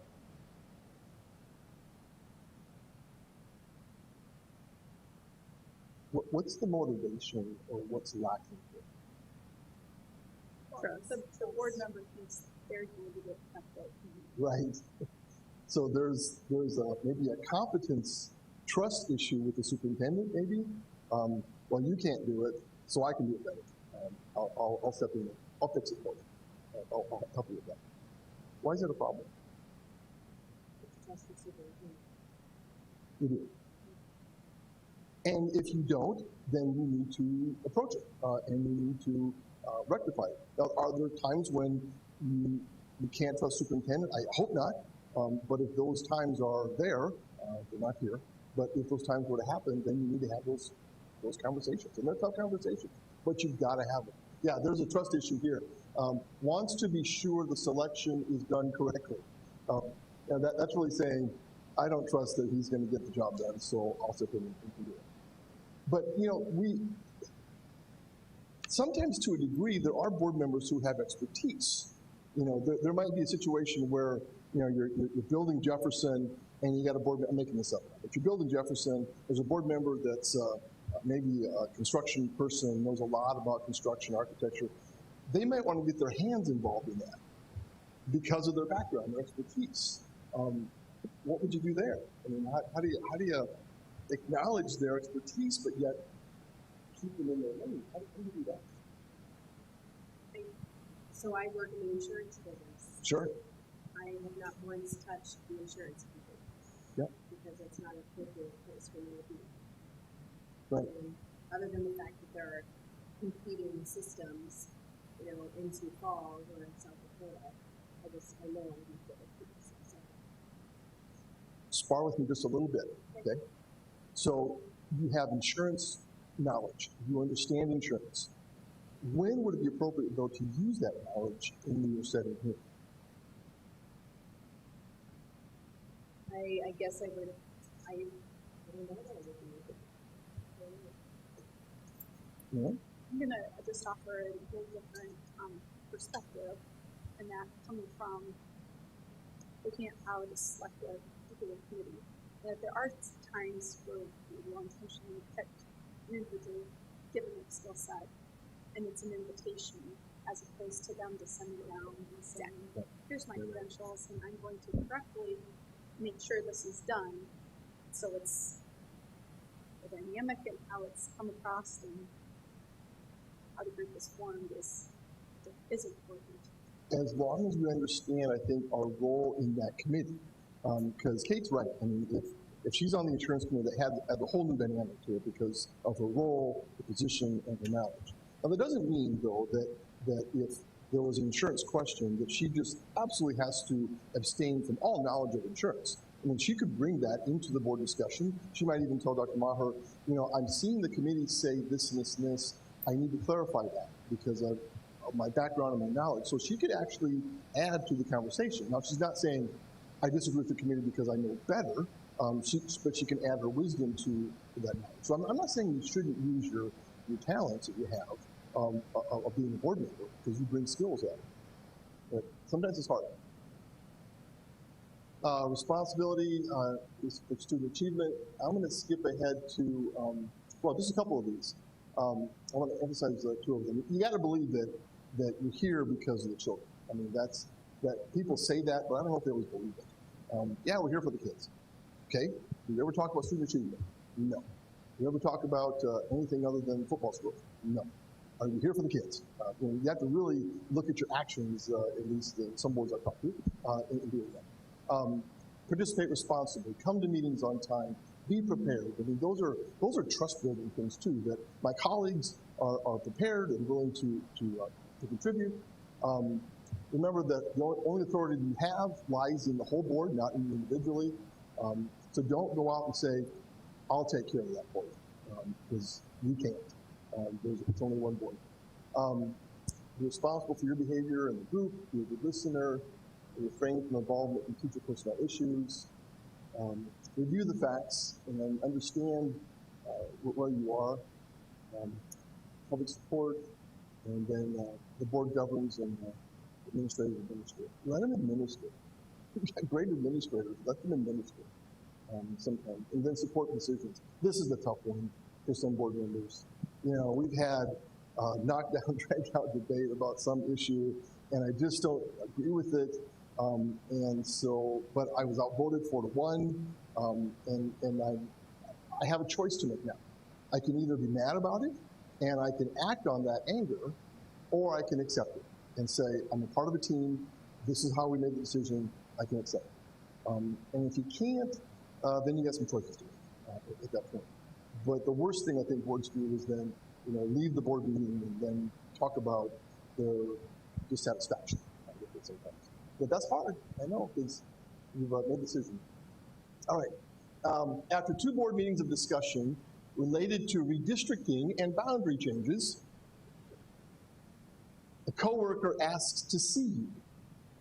He or she lives in a part of town that could change the elementary school boundaries where their children go to school.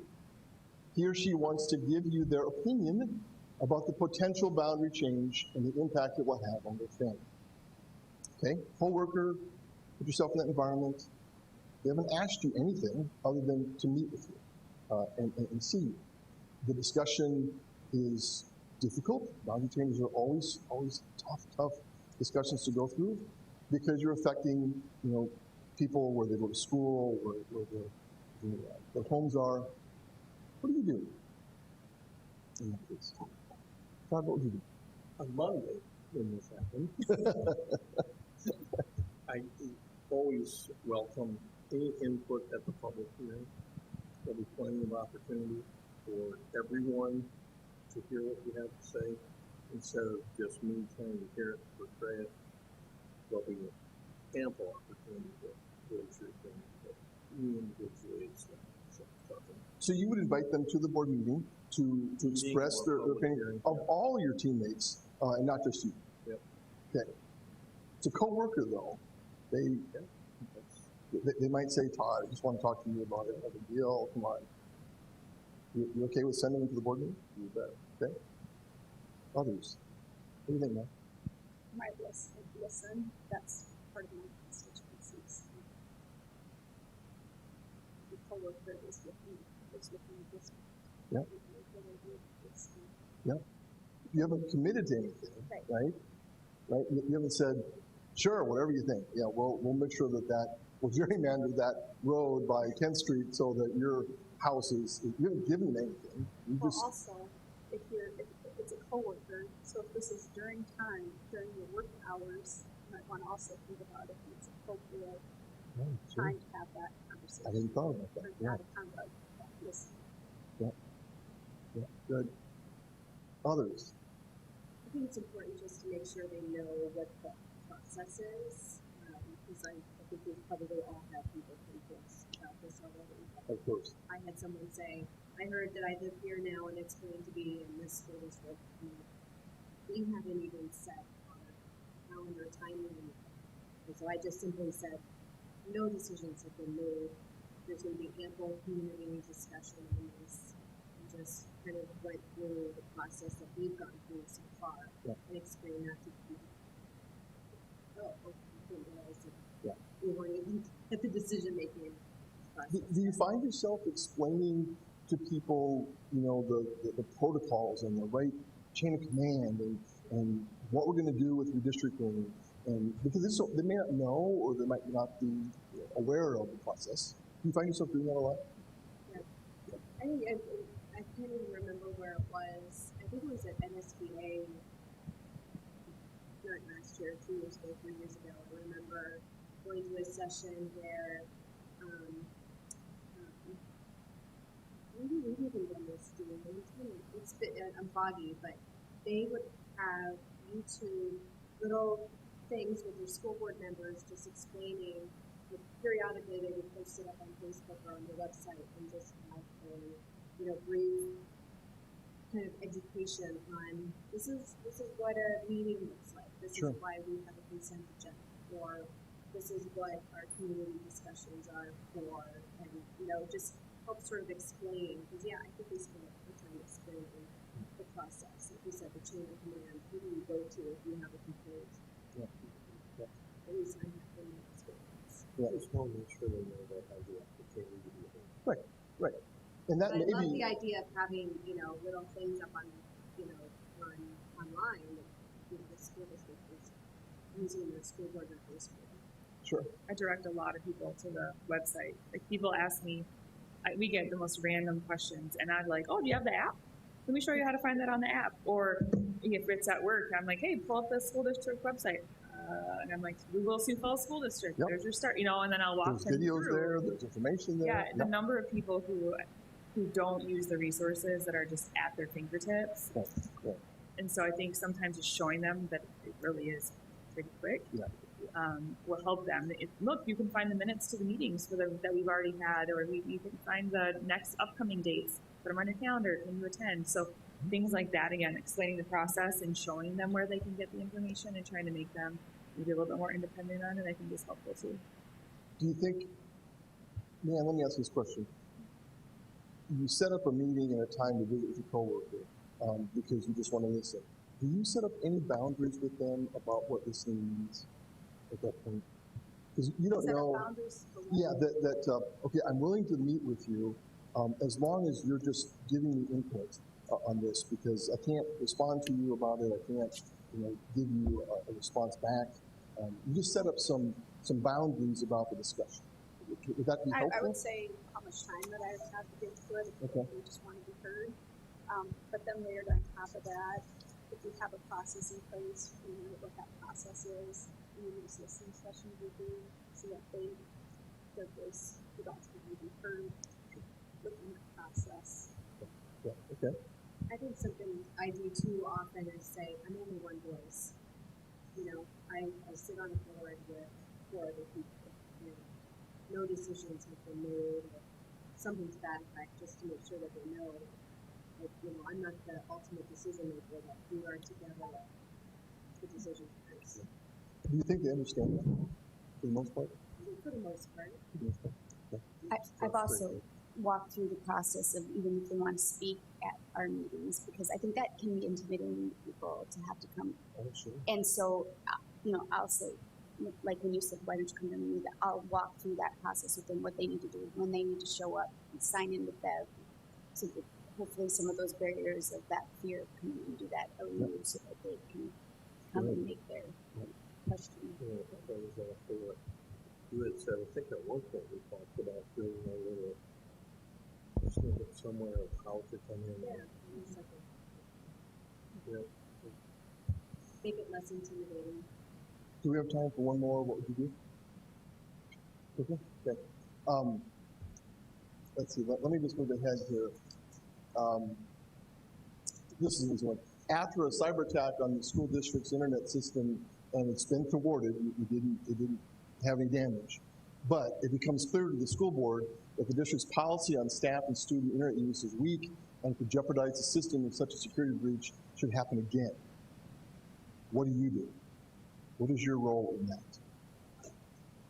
Board policy is within our realm in circles, and so that would be something we would need to go back and do. In our board, we have 2 board members who sit on policy committee with administration, and that we would be directing them to reevaluate, but that probably is that. Right. Yeah. That's a big part of what you folks do, and we have systems for you if you need help with that. Let me just fast forward through a couple of things here.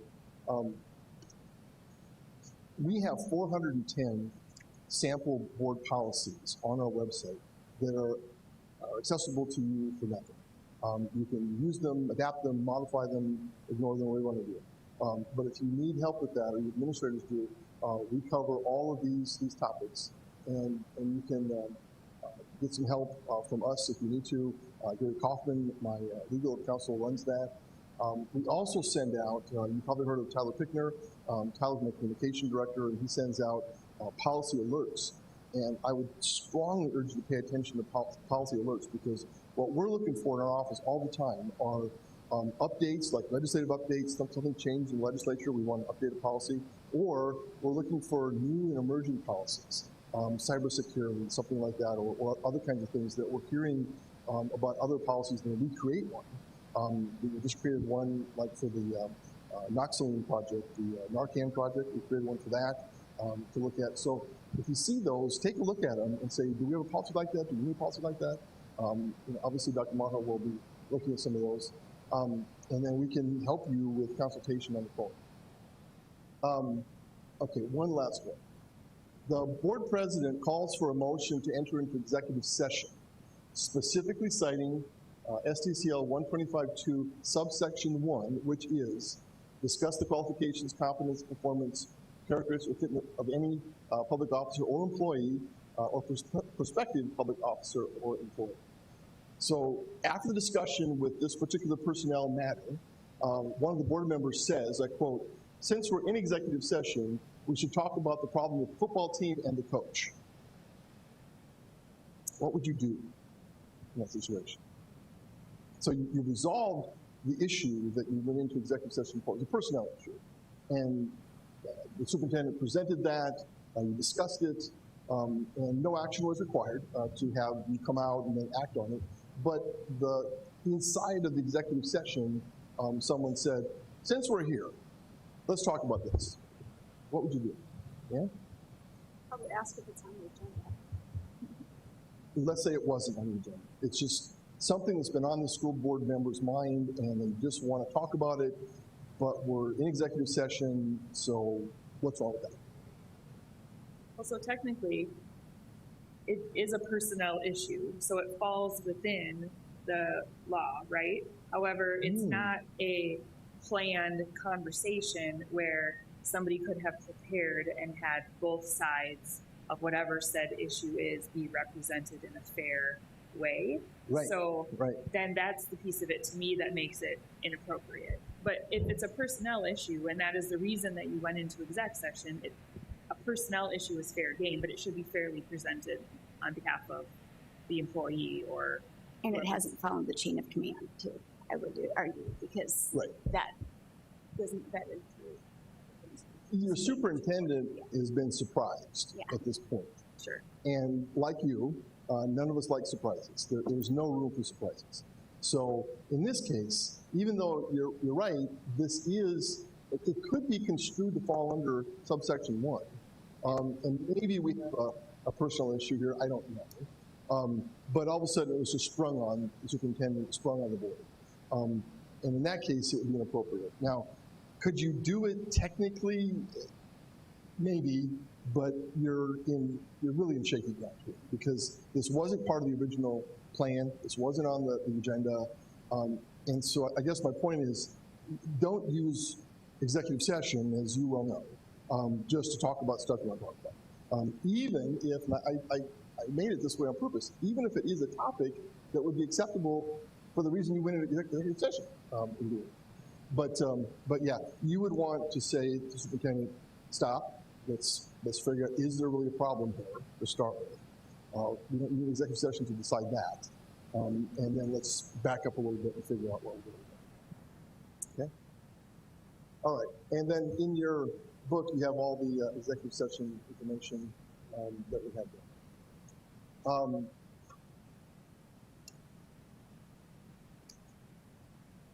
I'm out of time. Yeah, 5 more minutes. Okay, last one, I promise. I said last one 3 times ago. Last one. A controversy over personnel has blown up on social media. It's out there.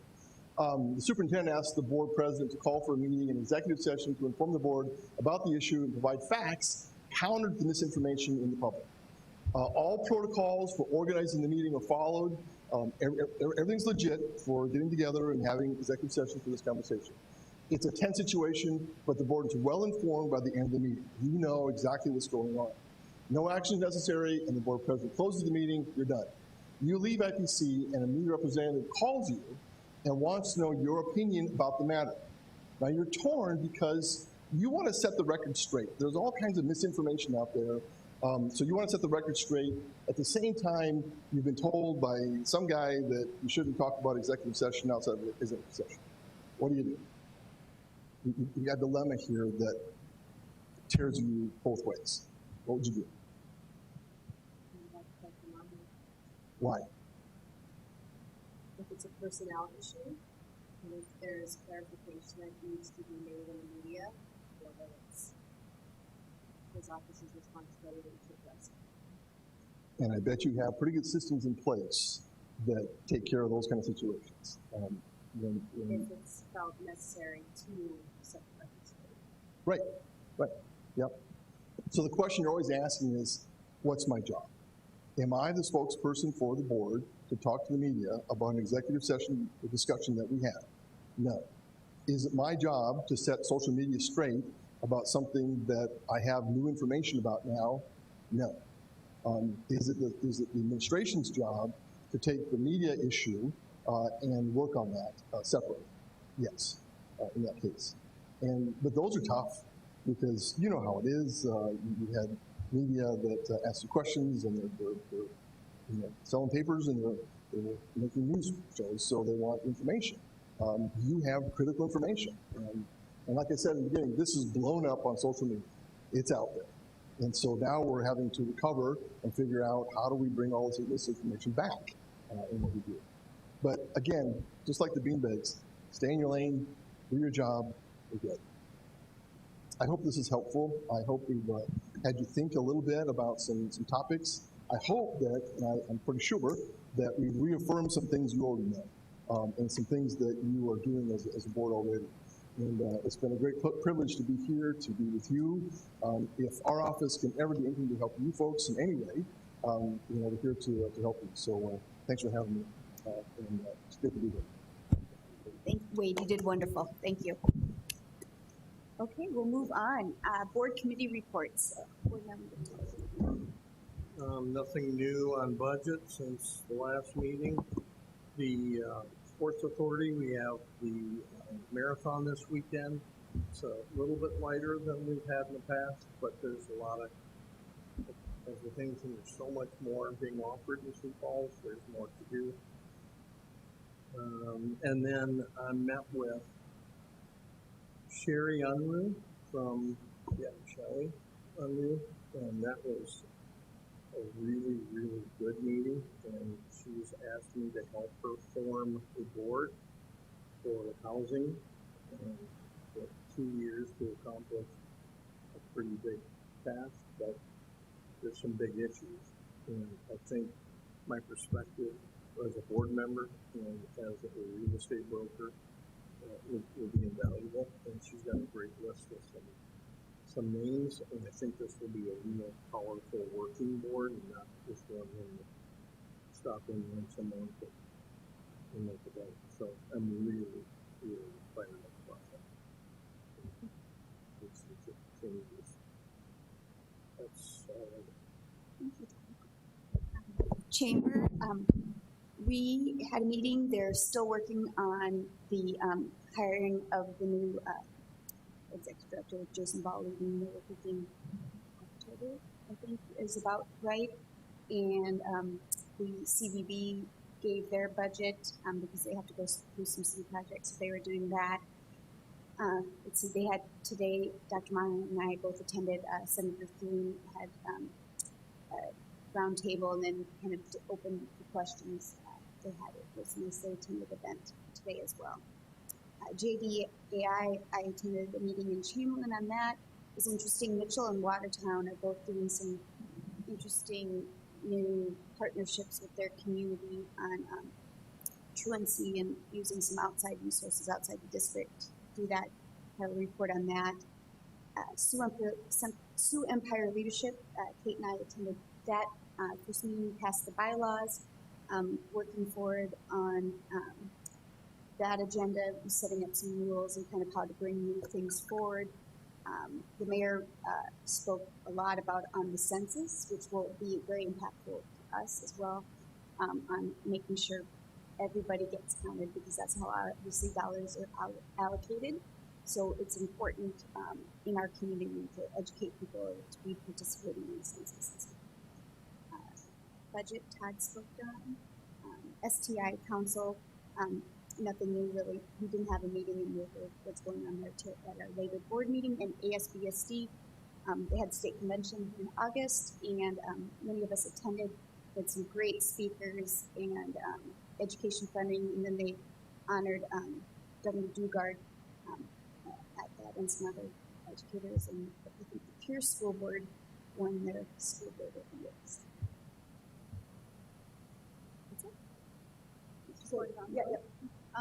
Okay, this week we had the Education Foundation meeting. Their financial review, their portfolio is $125,000 in endowment. Their goal is $130,000 by the end of the year. And year to date, they've raised about $87,000. We had the education breakfast, and there was a record turnout of 180 people. There were 70 donors. Of those 70, 30 were new donors. They had 100% board giving. They reached their goal of raising that morning $20,000. They had the teacher swap. They had record attendance there, and that being a little over 200 in attendance. The Graham Auto Group has kicked off their campaign, and that is if you go in and test drive one of their vehicles, you will get the chance to allocate $20 to a teacher of your choice in the Sioux Falls School District. Those gift certificates are given out through the Education Foundation. And last, we all have an incentives. It will be through the end of the year, December 31st, and it's any car. And it's any of their cars. It is running parallel somewhat to the Volkswagen national campaign, and that is Drive Bigger, support your classrooms. Last, you all have in front of you an invitation to the public school crowd. It's a fundraising event for the foundation, $100 per person, November 7th from 6 to 9:30 at Raven headquarters in the Minnehaha. So I hope you're able to attend. One thing I'd add on the leadership council meeting, mental health is a big topic. So,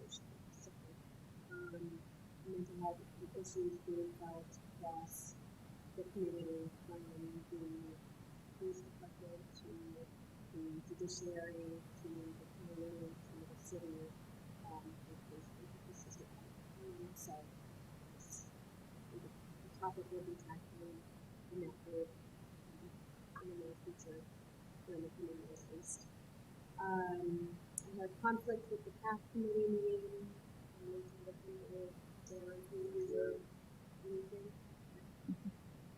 We've got another one coming up here in a few weeks. Policy, we had a lengthy discussion on several, just teasing, on some financial policies that will be coming up for review. Most of them didn't have any changes. Review in the case.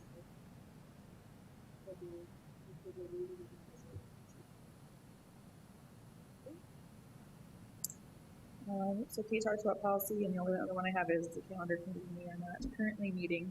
We won't meet again until probably February, March-ish, right? Something, so, yeah. Anything else for the order? Just wait for the order. Okay. Seeing no further discussion, we have a motion to adjourn. So moved. Second. Those in favor, signify by saying aye. Aye. Opposed? Motion. Meeting's adjourned. We'll have a little break for us to here. Seeing a new